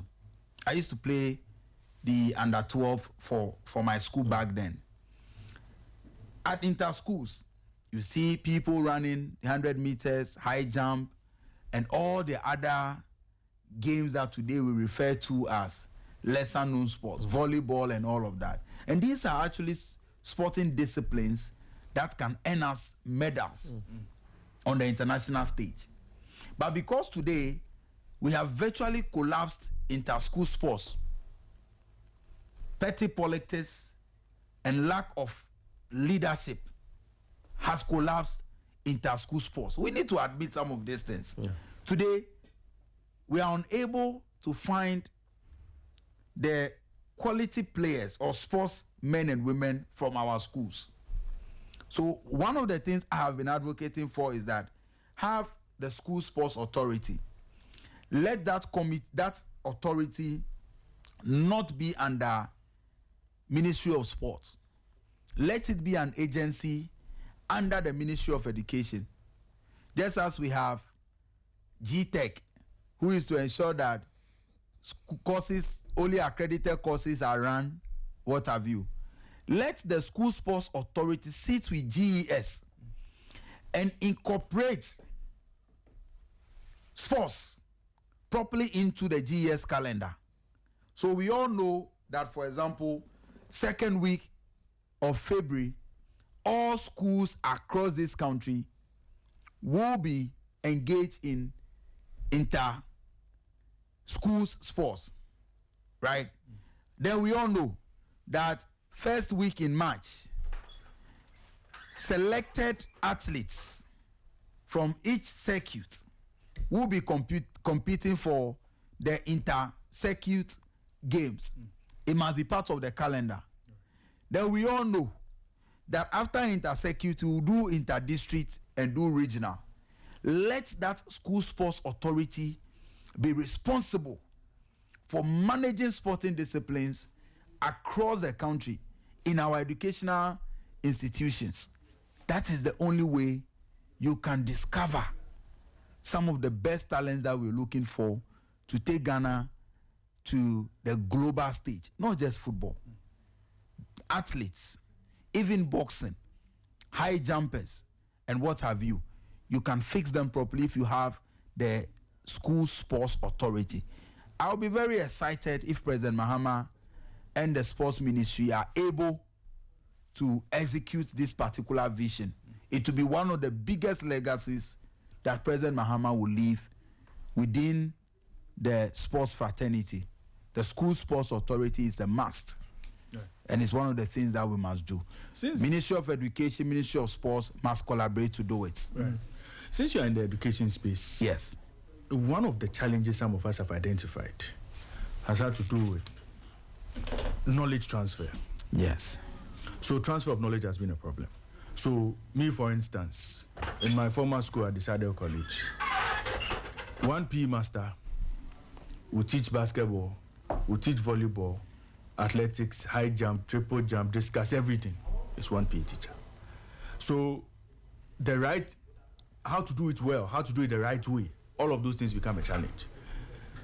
How much work have we done in that space with regards to making sure we have the right materials to nurture the talent that will be coming across from the schools? Because that's where really they pick the basics. How far have we gone in terms of developing the right personnel to take care of some of these? So you have in our manifesto, one of the things that we promised was that we were going to turn the sports college in Winneba into a sports university of a sort, where PE teachers, where sporting professionals will receive extra training on the job. But it's also not practical to have different teachers handling all this. You see, at that level, at the basic level, all you are looking for is to provide guidance. Okay. So you find a talent in a young boy or young girl who wants to play basketball. The PE teacher is capable of providing that guidance. When the person makes or they progress to the interdistrict, to the regional, and to the national, then you have the proper experts, technical experts, who will handle their progression To the ranks. through the ranks at that level. You understand? So it is okay to just equip PE teachers with the basics. Okay. So they start, build the fundamentals. And when very good talents are identified, they will be supported to do. Look, the victory of UDS in the World University Games, for me, should be the wake-up call. I say this, and I stand to be corrected. But since UDS was established, I'm not sure any other thing has given UDS global prominence than their recent victory at the World Universities Championship. That is Nothing else. Yeah, that's correct. Nothing else has placed UDS on the global map more than their victory in the recent World Universities Football Championship. Why? That tells you that not research, not academic excellence, and not any other thing, but it is sports that placed them on the global map, and they were celebrated across Ghana and across the world. That should tell you that building academic institutions, we must make deliberate efforts, take deliberate efforts to incorporate sporting disciplines and sports activities into building our educational institutions. We can solve these challenges that you talk about through the School Sports Authority. Right. And I am happy that President Mahama himself and other key players within the industry agrees with some of us that the School Sports Authority is a necessity, and we must be able to do that. A game changer. Yeah, but finally, I mean, okay, let me chip in before we walk away from this conversation. Now, at Sporty FM, we cover a lot of school sports. Yes. We dedicate resources to cover a lot of school sports. And one of the biggest challenges for school sports is how standard our infrastructure is, right? So from the actual sports infrastructure to even the scoreboards to the timers and all of that. Even if we have the talent and we don't have a lot of those inputs, we are going to be pouring a lot of water on stone. Do you think that will be a core mandate of the School Sports Authority to ensure that a lot of those are put in place, even if it's a very basic level? You know, when you go to the Ministry of Education, they have an agency called the National Schools Inspectorate Authority. So they move around inspecting schools to ensure that the schools are up to a certain standard. They have some basic facilities and what have you. So when you have a School Sports Authority, one of their mandates should include that the schools must provide some of those sporting facilities. For example, when you take a look at what the structure is currently, because it is not prioritized, for some districts, for some schools, they will tell you that because of lack of funds, we are unable to even transport our team to go play the neighboring school, and so they don't participate in school sports. So imagine the next Messi, the next Ronaldo, the next Kudus, the next Ayu, the next Kamaldeen, the next Benjamin Ansari, maybe in one of those schools. But because the school does not have the funds, they are unable to participate in even the inter-schools. So when you have a school sports authority mandated and properly resourced to ensure that sporting activities are carried out in the schools, they will be able to fix some of these things. And you see, when you go to our local communities, sometimes it's just the vision and the effort that is not there. You will see a place that is even sandy. People are able to use what I would call appropriate local technology to fix volleyball courts. Aprotech. Yes, Aprotech.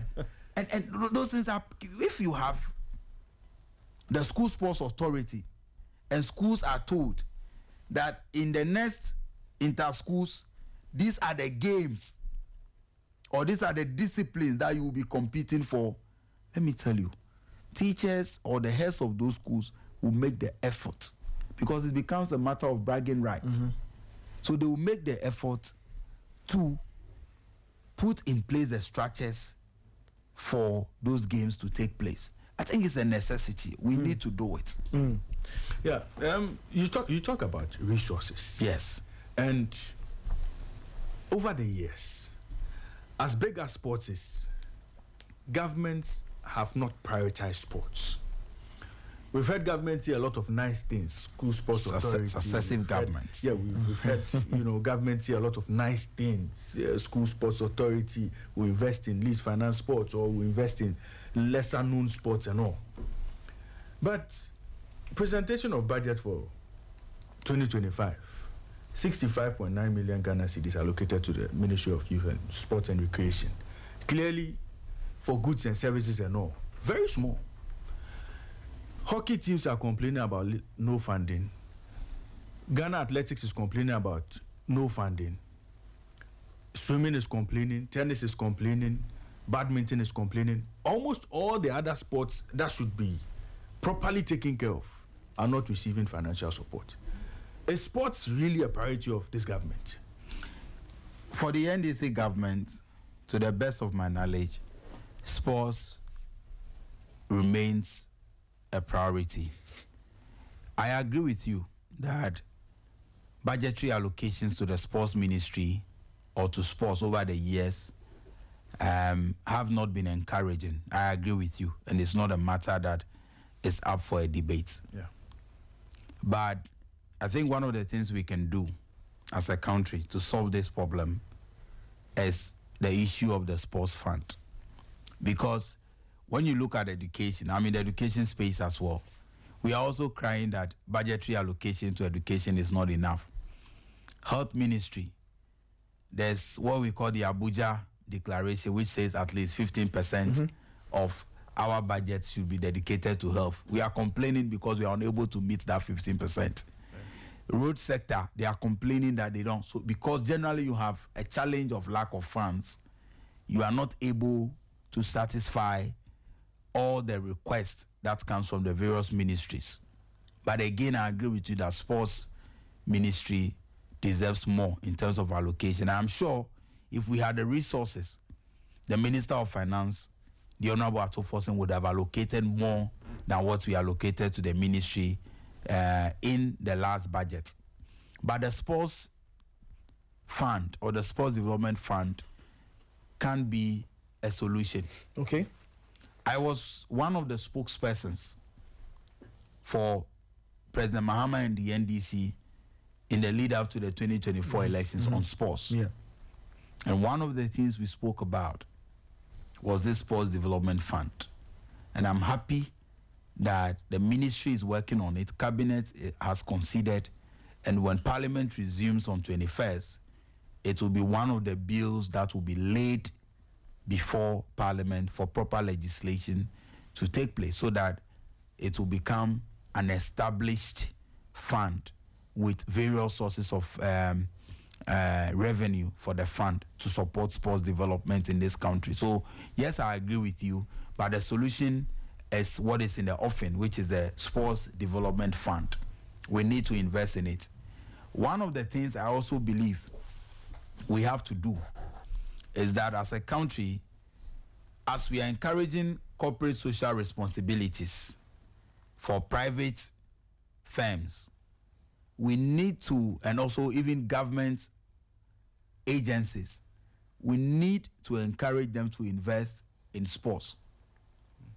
Because for many of the social vices that we are fighting as a country, sports can be that special vehicle to solve some of these vices.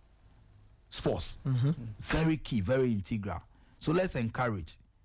So if it is Gold Board that intends to do, if their budget for corporate social responsibility is say 1 million Ghana cedis, they should be able to dedicate 20, 25, 30% to supporting sports. Because even in the Galamsey communities or in the mining communities, when you have a problem with Galamsey, sports can become an avenue to bring people out of the challenge. So we need to encourage and do more beyond the sports fund. So I agree with you. Allocation is not enough, but this government is committed to increasing our allocation to the sports ministry. And I'm very hopeful that 2026 budget, we will see a bigger budget for the sports ministry, because the ministry is fixing all the areas, all the sporting disciplines, not just football. Right. Nathan, I think we can proceed. Yes. We can release Honorable. Honorable Agbana, thank you. Thank you so much for passing through. It was a pleasure having you. Honorable commented on Black Stars matters. No. Maybe I don't know. So let me ask. So honorable. Yes, sir. So, away from all the, the technical stuff. Yes. Let's do Black Stars. Let's do small Black Stars. Black Stars. We've qualified to the World Cup. Great, amazing. Conversation around the World Cup now is Boga Stars. Citizens, okay, no. Our dual citizens. Some of them are not even golf. Some of, okay, right, okay. So our players who play the abroad, switches have not been who want to switch nationality. The argument has been that, look, let some of these boys join the squad. If they have quality to improve the team, let's bring them in. Some have also said, well, monkey know the work, baboon the chop. Nobody should qualify for new players to come in and go to the World Cup. Especially some of these players who we've chased for years and they refuse to come. What do you make of all this discussion? Where do you stand in terms of whether they should join the team? I let me confess, I wrote a lengthy post and I eventually deleted it because President Mahama admonished us who are part of the 33 million coaches to allow the technical team to make their decisions. You watched that interview. I watched the interview. Very beautiful interview. And so the president admonished us not to. But you see, my position is that we have qualified. We do not want to go to the World Cup and just be passengers or participants. We don't want to say we were part. I want us to progress. My prediction is that looking at the team currently and what we have done in the past, Ghana should be capable of qualifying to the semi-finals of the World Cup for the first time in 2026. And we will support the team to do that. We may be the first African country to lift the World Cup. That's huge. We can. We are capable of doing that. Because when you look at the individual players in the team today, they are all excelling in the top leagues in the world. Look at Antoine Semenyo and his performance in the English Premier League, Mohamed Kudus, and co. So we have what it takes to achieve it with a little support, massive support from all of us. Now, with regards to player selection, my position is that all the players that we approached prior to the qualification, and they told us that they needed time to think about it. Yes, if you have now changed your mind and you want to play for the Black Stars, no problem. You can come and play our friendlies. But for the World Cup, I don't think they should add you. Give them more time to think. Yes. You see, the reason is that football, beyond talent, and I always tell my team, my players, that beyond your talent, your skills, there's one thing that every footballer needs: commitment. You must have a reason to play and give your all. Let me tell you, the Black Stars that we saw in 2006, the Muntaris and Co, and also the 2010 World Cup, maybe individually those players were not even as talented as another group or some groups of Black Star players that we have seen before. But there was something unique about that squad. You could see that everybody, every player had a reason to die for the Ghana flag. Yeah. That is, if that is lacking in you as a player, Ghana cannot become a marketing platform for you, where when we were struggling to qualify, you turn our request down. Now we are qualified and you want to.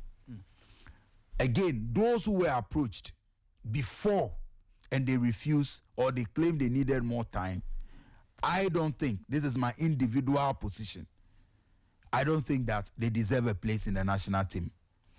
But those who we did not approach, and maybe for whatever reason, now they are in very good form, and we think they can contribute to the team's success, I think that we should be able to bring them on board. Because I asked somebody a question yesterday that imagine Kwesi Sibo was not called for the last 2 games. Would we have said that he must not be part of the squad even if he's performing? It is because he was not called. But if Kwesi was approached and he turned us down, I don't think he deserves a place in the next, at the World Cup. Let's not allow ourselves as a country to be looked down by any player. No player can be bigger than the national team. No player can be bigger than the flag of Ghana. Commitment is key, loyalty is key. And if we do not find a commitment in any player, the player must not be part of the squad going to the World Cup. It must be as simple as that. We must give players a reason to respect us as a country. If not, what you will be doing is that in the next qualifying rounds, players will exempt themselves and say, we are thinking about it. And just when you qualify, they find out. Now, those who are also supposed to play for you to qualify will think that we'll do all this hard work when we qualify, we'll be dropped for another set to come. And so they will also not give their best to the team. Yeah. We must not create that doubt in the minds of our players. Loyalty pays, and loyalty must be rewarded. Right. You tipped the Stars to go all the way to the semi-finals and possibly win it. Are you satisfied with the performance of the current technical team, especially Coach Otto Addo? I think that the best people to judge the performance of the coach should be the people who employed him, maybe the management team. Because when you employ a coach, when I employed my coach, I gave him targets, KPIs, not just winning. I wanted to even see an improvement in the style of play and what have you. And the contract document includes many other things beyond even the pitch. So I don't know what it is that was in his contract.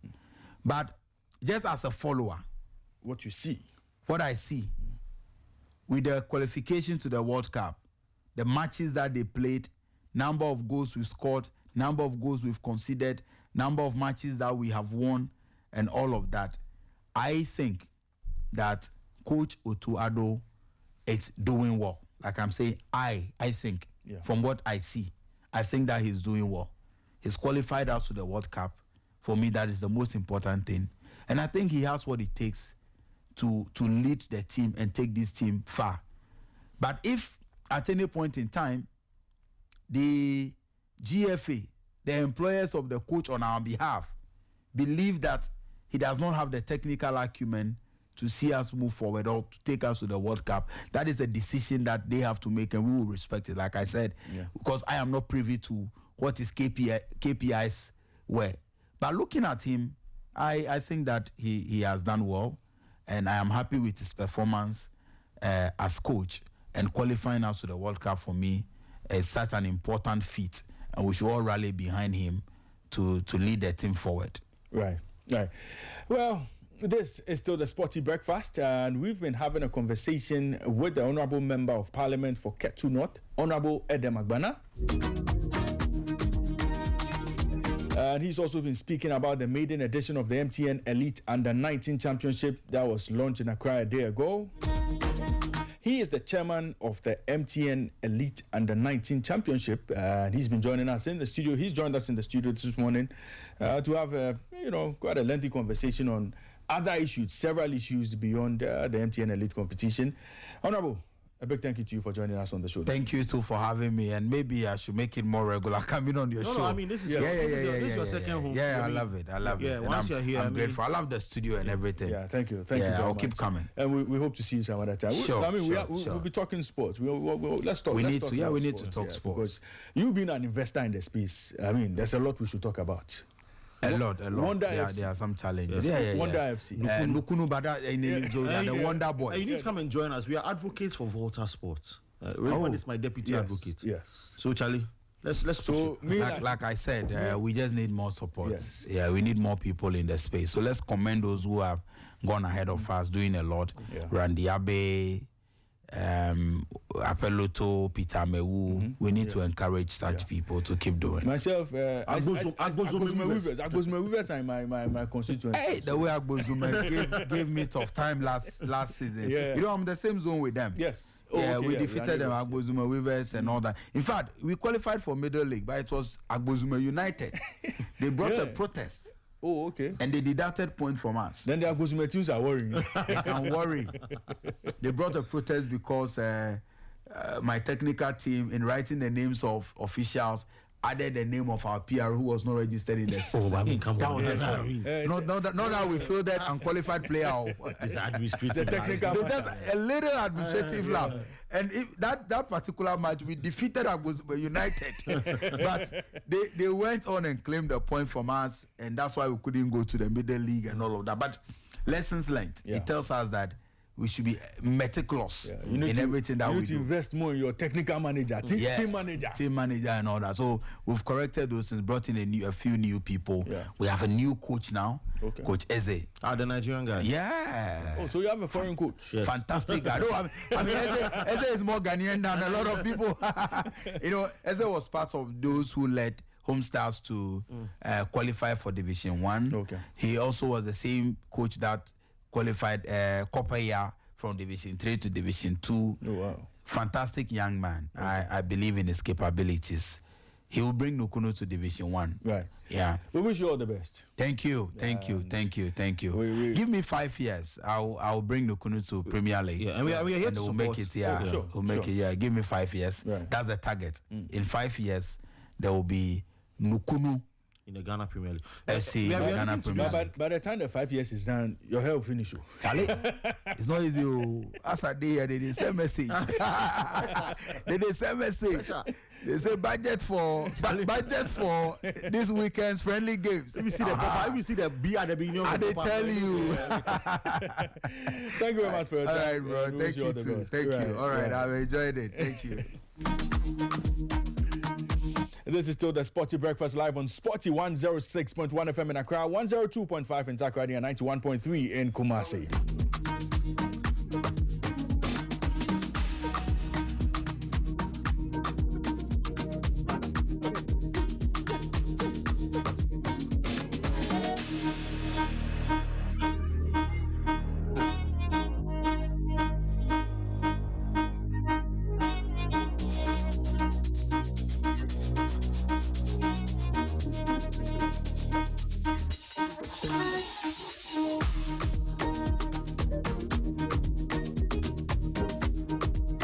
It's been a beautiful morning on the show. The Honorable Sports Minister joined us briefly and had a conversation with the Honorable Member of Parliament for Ketu North, Honorable Edem Agbana, and he's the chairman of the MTN Elite Under-19 Championship. That competition was launched a day ago, and he shared his thoughts with us on exactly what the aim of that tournament is and what the vision of the tournament is as well. A good time to get into a conversation around esports.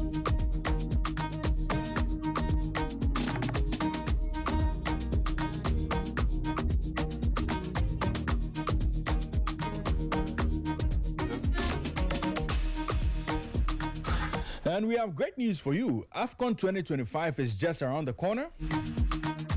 Yes, Ghana will not be taking part,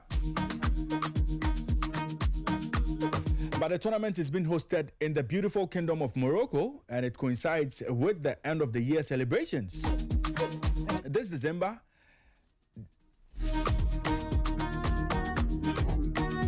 Dunia Safari and Sporty FM are bringing you closer to the games. Why don't you try something different from the usual Dirty December routine? Go on and dare to be different.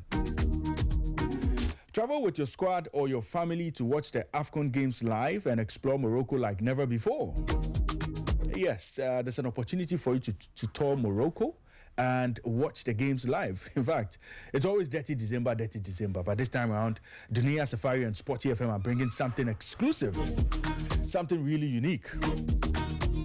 So Dunia Safari has an exclusive group travel package that would see you all the way to the finals of the competition. So Dunia Safari has exclusive group travel packages to see the two finalists of the 2024 AFCON tournament, the Super Eagles of Nigeria and the Elephants of La Côte d'Ivoire, were the last finalists. And if you want to see the new finalists, Dunia Safari have an opportunity for you to travel to Morocco and see which two teams would be in the finals and watch that final live. Use Sporty FM, and we have a promo code that we'll be sharing with you. So the promo code is SportyFan25 when booking to unlock a special 20% discount for a minimum of 3 people booking. Let me repeat this. Use promo code SportyFan25 when booking to unlock a special 20% discount for a minimum of 3 people booking. So if you want to book for the packages, make sure you use the promo code SportyFan25. Sporty SportyFan25 to enjoy a special 20% discount for a minimum of 3 people booking. And also, just make sure you take advantage of this opportunity to be in Morocco for the December 2025 AFCON tournament. Don't just hear it on Sporty FM, see the game live in Morocco. Limited spots are available. Visit www.duniasafari.com, and Dunia is DUNIA Safari SAFARI.com, or call 053-808-7709. You can give them a call, 053-808-7709, or you can send an email to travelduniasafari@gmail.com.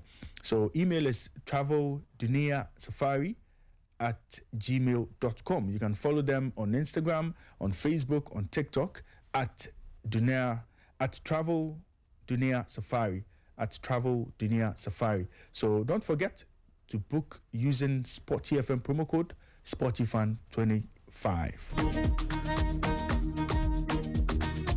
So we are going to Morocco this December, and Dunia Safari and Sporty FM are going to make that possible.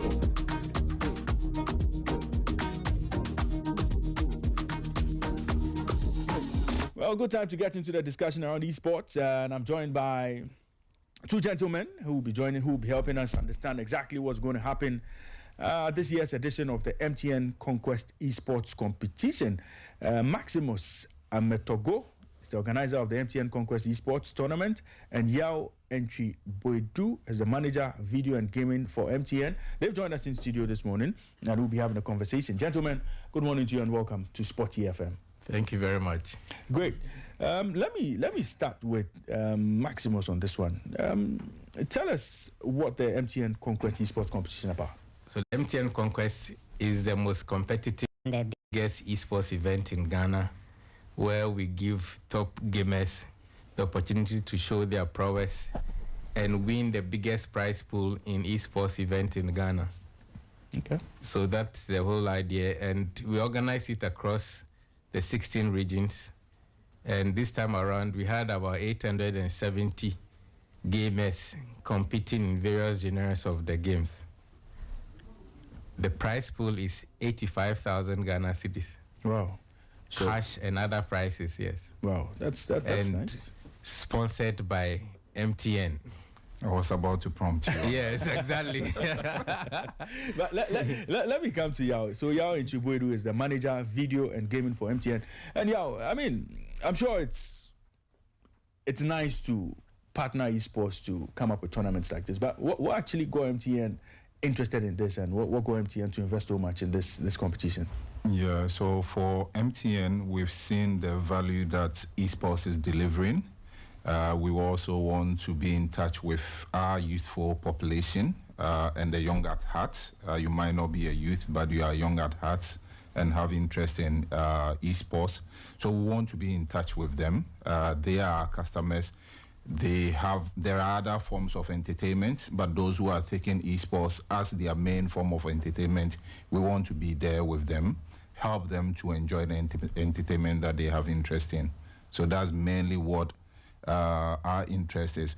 We also see the value that esports brings, the educational value, teaching people about strategy and all that, and we want to inculcate that in the heart and minds of our customers. So we want them to develop in that area.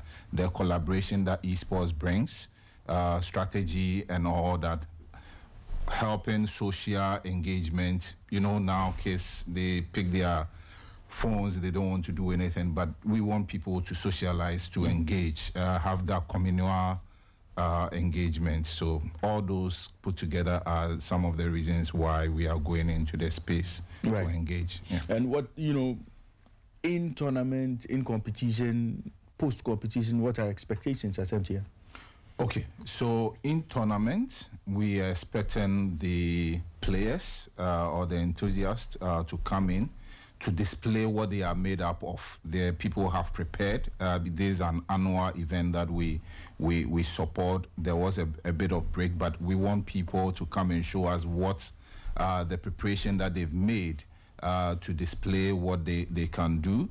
As a result, we come in with all these prizes to encourage them. So we are not just engaging the players, we are also engaging the people who just view. There are people who, through Twitch and other platforms, just watch esports. So for such customers too, we want to help them to continue to engage and also have the entertainment that they so desire. Right. Maximus, yes. Which teams are participating in this competition, and do you already have teams registered already, or you are calling on Ghanaians to come out and register in their numbers? So we did a launch on 30th September. Okay. Yeah, in the MTN house during the MTN DigiFest. And then we got a lot of gamers registering. Okay. And the qualifiers, in fact, the registration deadline was 4th. Okay. So we closed that one, but there's a concession qualifier coming up. So go on the MTN Facebook page. There's a post there. Go and register. Mm-hmm. And you can participate in that special qualifiers this Saturday so that you can join the penultimate event. When is that event slated for? So the grand finals is on the 25th of this month. Okay. Yes. So how is it going to happen? So take us through what the plan is for the competition. Yes. So what we did was to organize the qualifiers across the 16 regions using 18 game centers. Okay. That so we selected a number of people per region to make up 32 players for the FC26, and then 32 players for NBA 2K26, and we have local games to African Legends and we Sweeve. So they are going to compete in all those different types of games. So we've selected some of those players already. So when you do the MTN, the special qualifier, then we'll add it to the number, and then we'll get the total number that we need for the qualifier. So we've done that already. So we streamed some of the games on the Conquest page, and MTN is going to also stream that on Saturday. So that's how we organized it. As much as possible, we want to make it a community thing. So we partnered with the Esports Association to run the community level qualifiers using the various game centers to do that.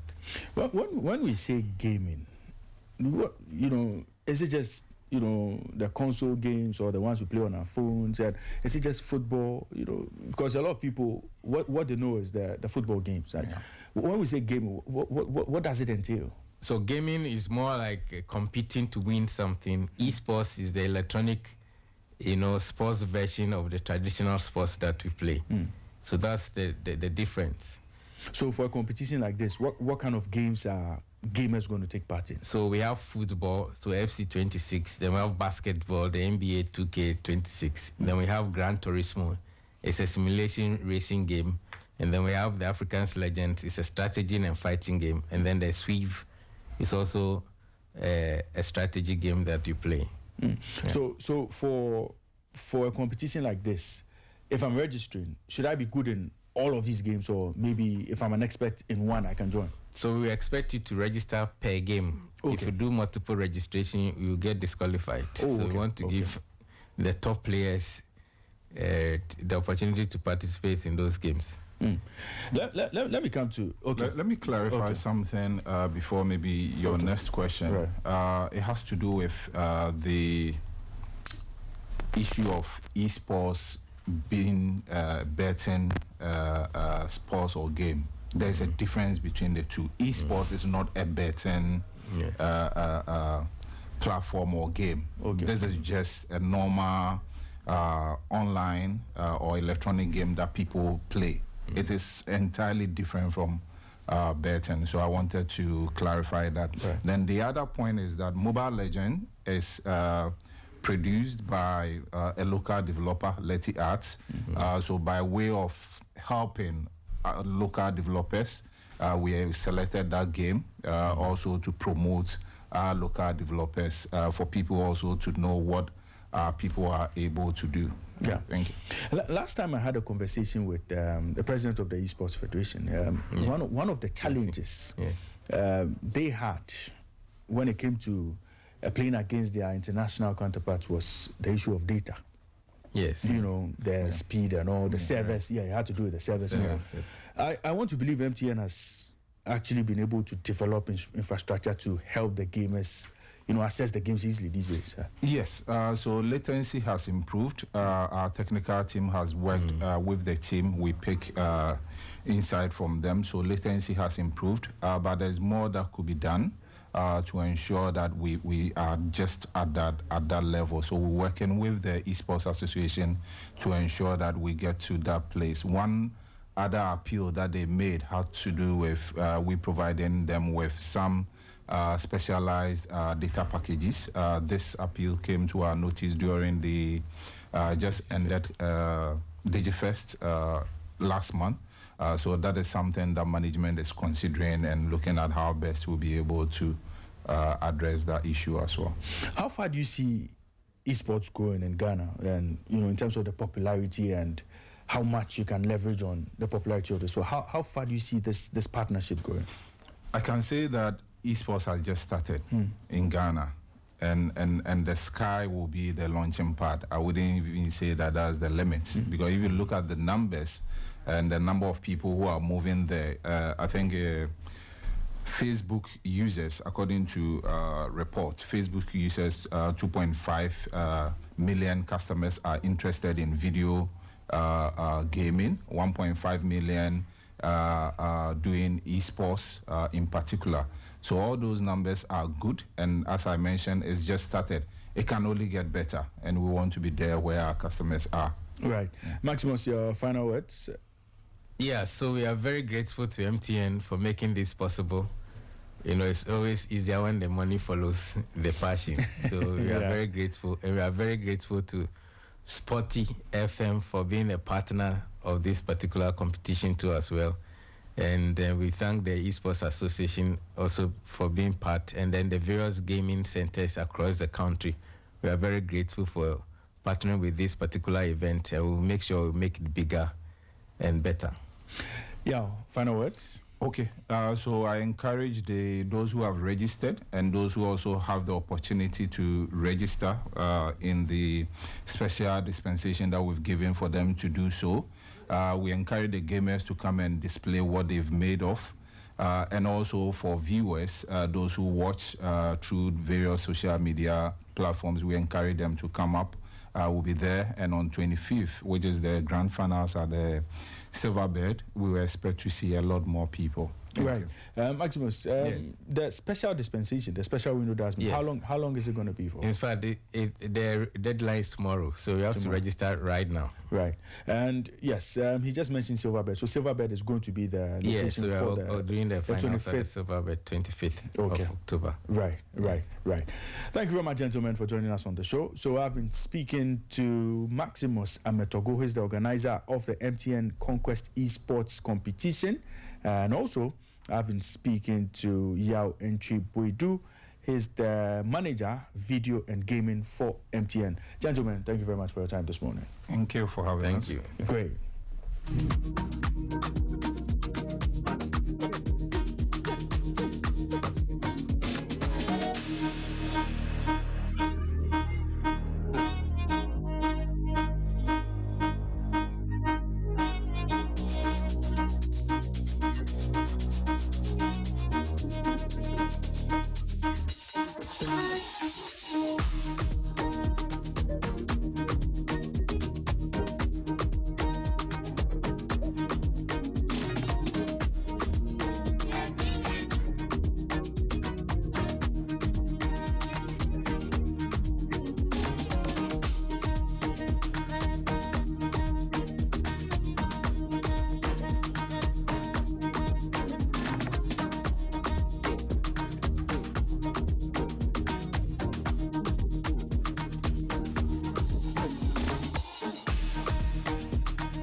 So does the MTN Conquest Esports competition in the offing?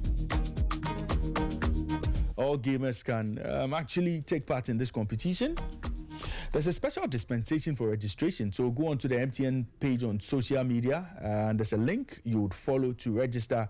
If you're very good in gaming, they'll be playing football 26, basketball, lots of games, and you can register for only one game. The prize pool for the competition is 85,000 Ghana cedis. That's the biggest we know in recent times in the country as far as esports competitions are concerned. Sponsored by MTN, and it's brought to you by the Esports Federation of Ghana. This competition is led by Maximus, and he's the main organizer for the MTN Conquest Esports competition. So if you have any concerns, you can actually get onto their social media platforms and get more information on the MTN Conquest Esports competition. It's been a long morning. We've done quite a bit on the show this morning. Rather unfortunately, we couldn't get our callers on the line this morning, but hopefully tomorrow morning we promise to give you a long time to share our thoughts on everything we discussed today and everything we'll be discussing going into the weekend on tomorrow's edition of Sporty Breakfast.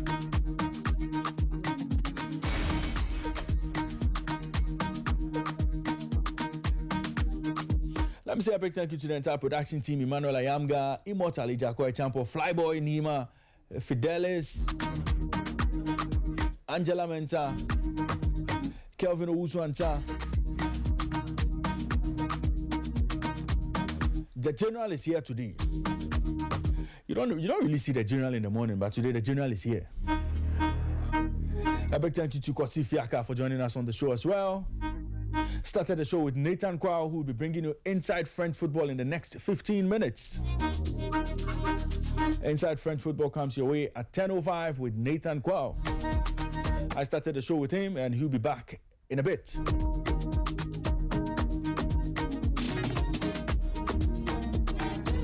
Programming continues on Sporty FM 106.1 in Accra. Inside French Football at 10:05. The news at 12. At 12:30, we bring you Sporty Plug for those of you who want some odds for the day or want some odds for the weekend. Sporty Plug has you covered at 12:30. Nana Kwame Labi, Immortali Jakwe Champo, and Eustace Akwe will be bringing you all the odds and everything you need to know about betting on Sporty FM. They'll be bringing some quotes as well. They'll be dropping winning quotes. You don't want to miss that show today. And at 4 p.m., we bring you Sporty Drive. At 6 p.m., it's European Nights with Kosi Fiaka and the rest of the team.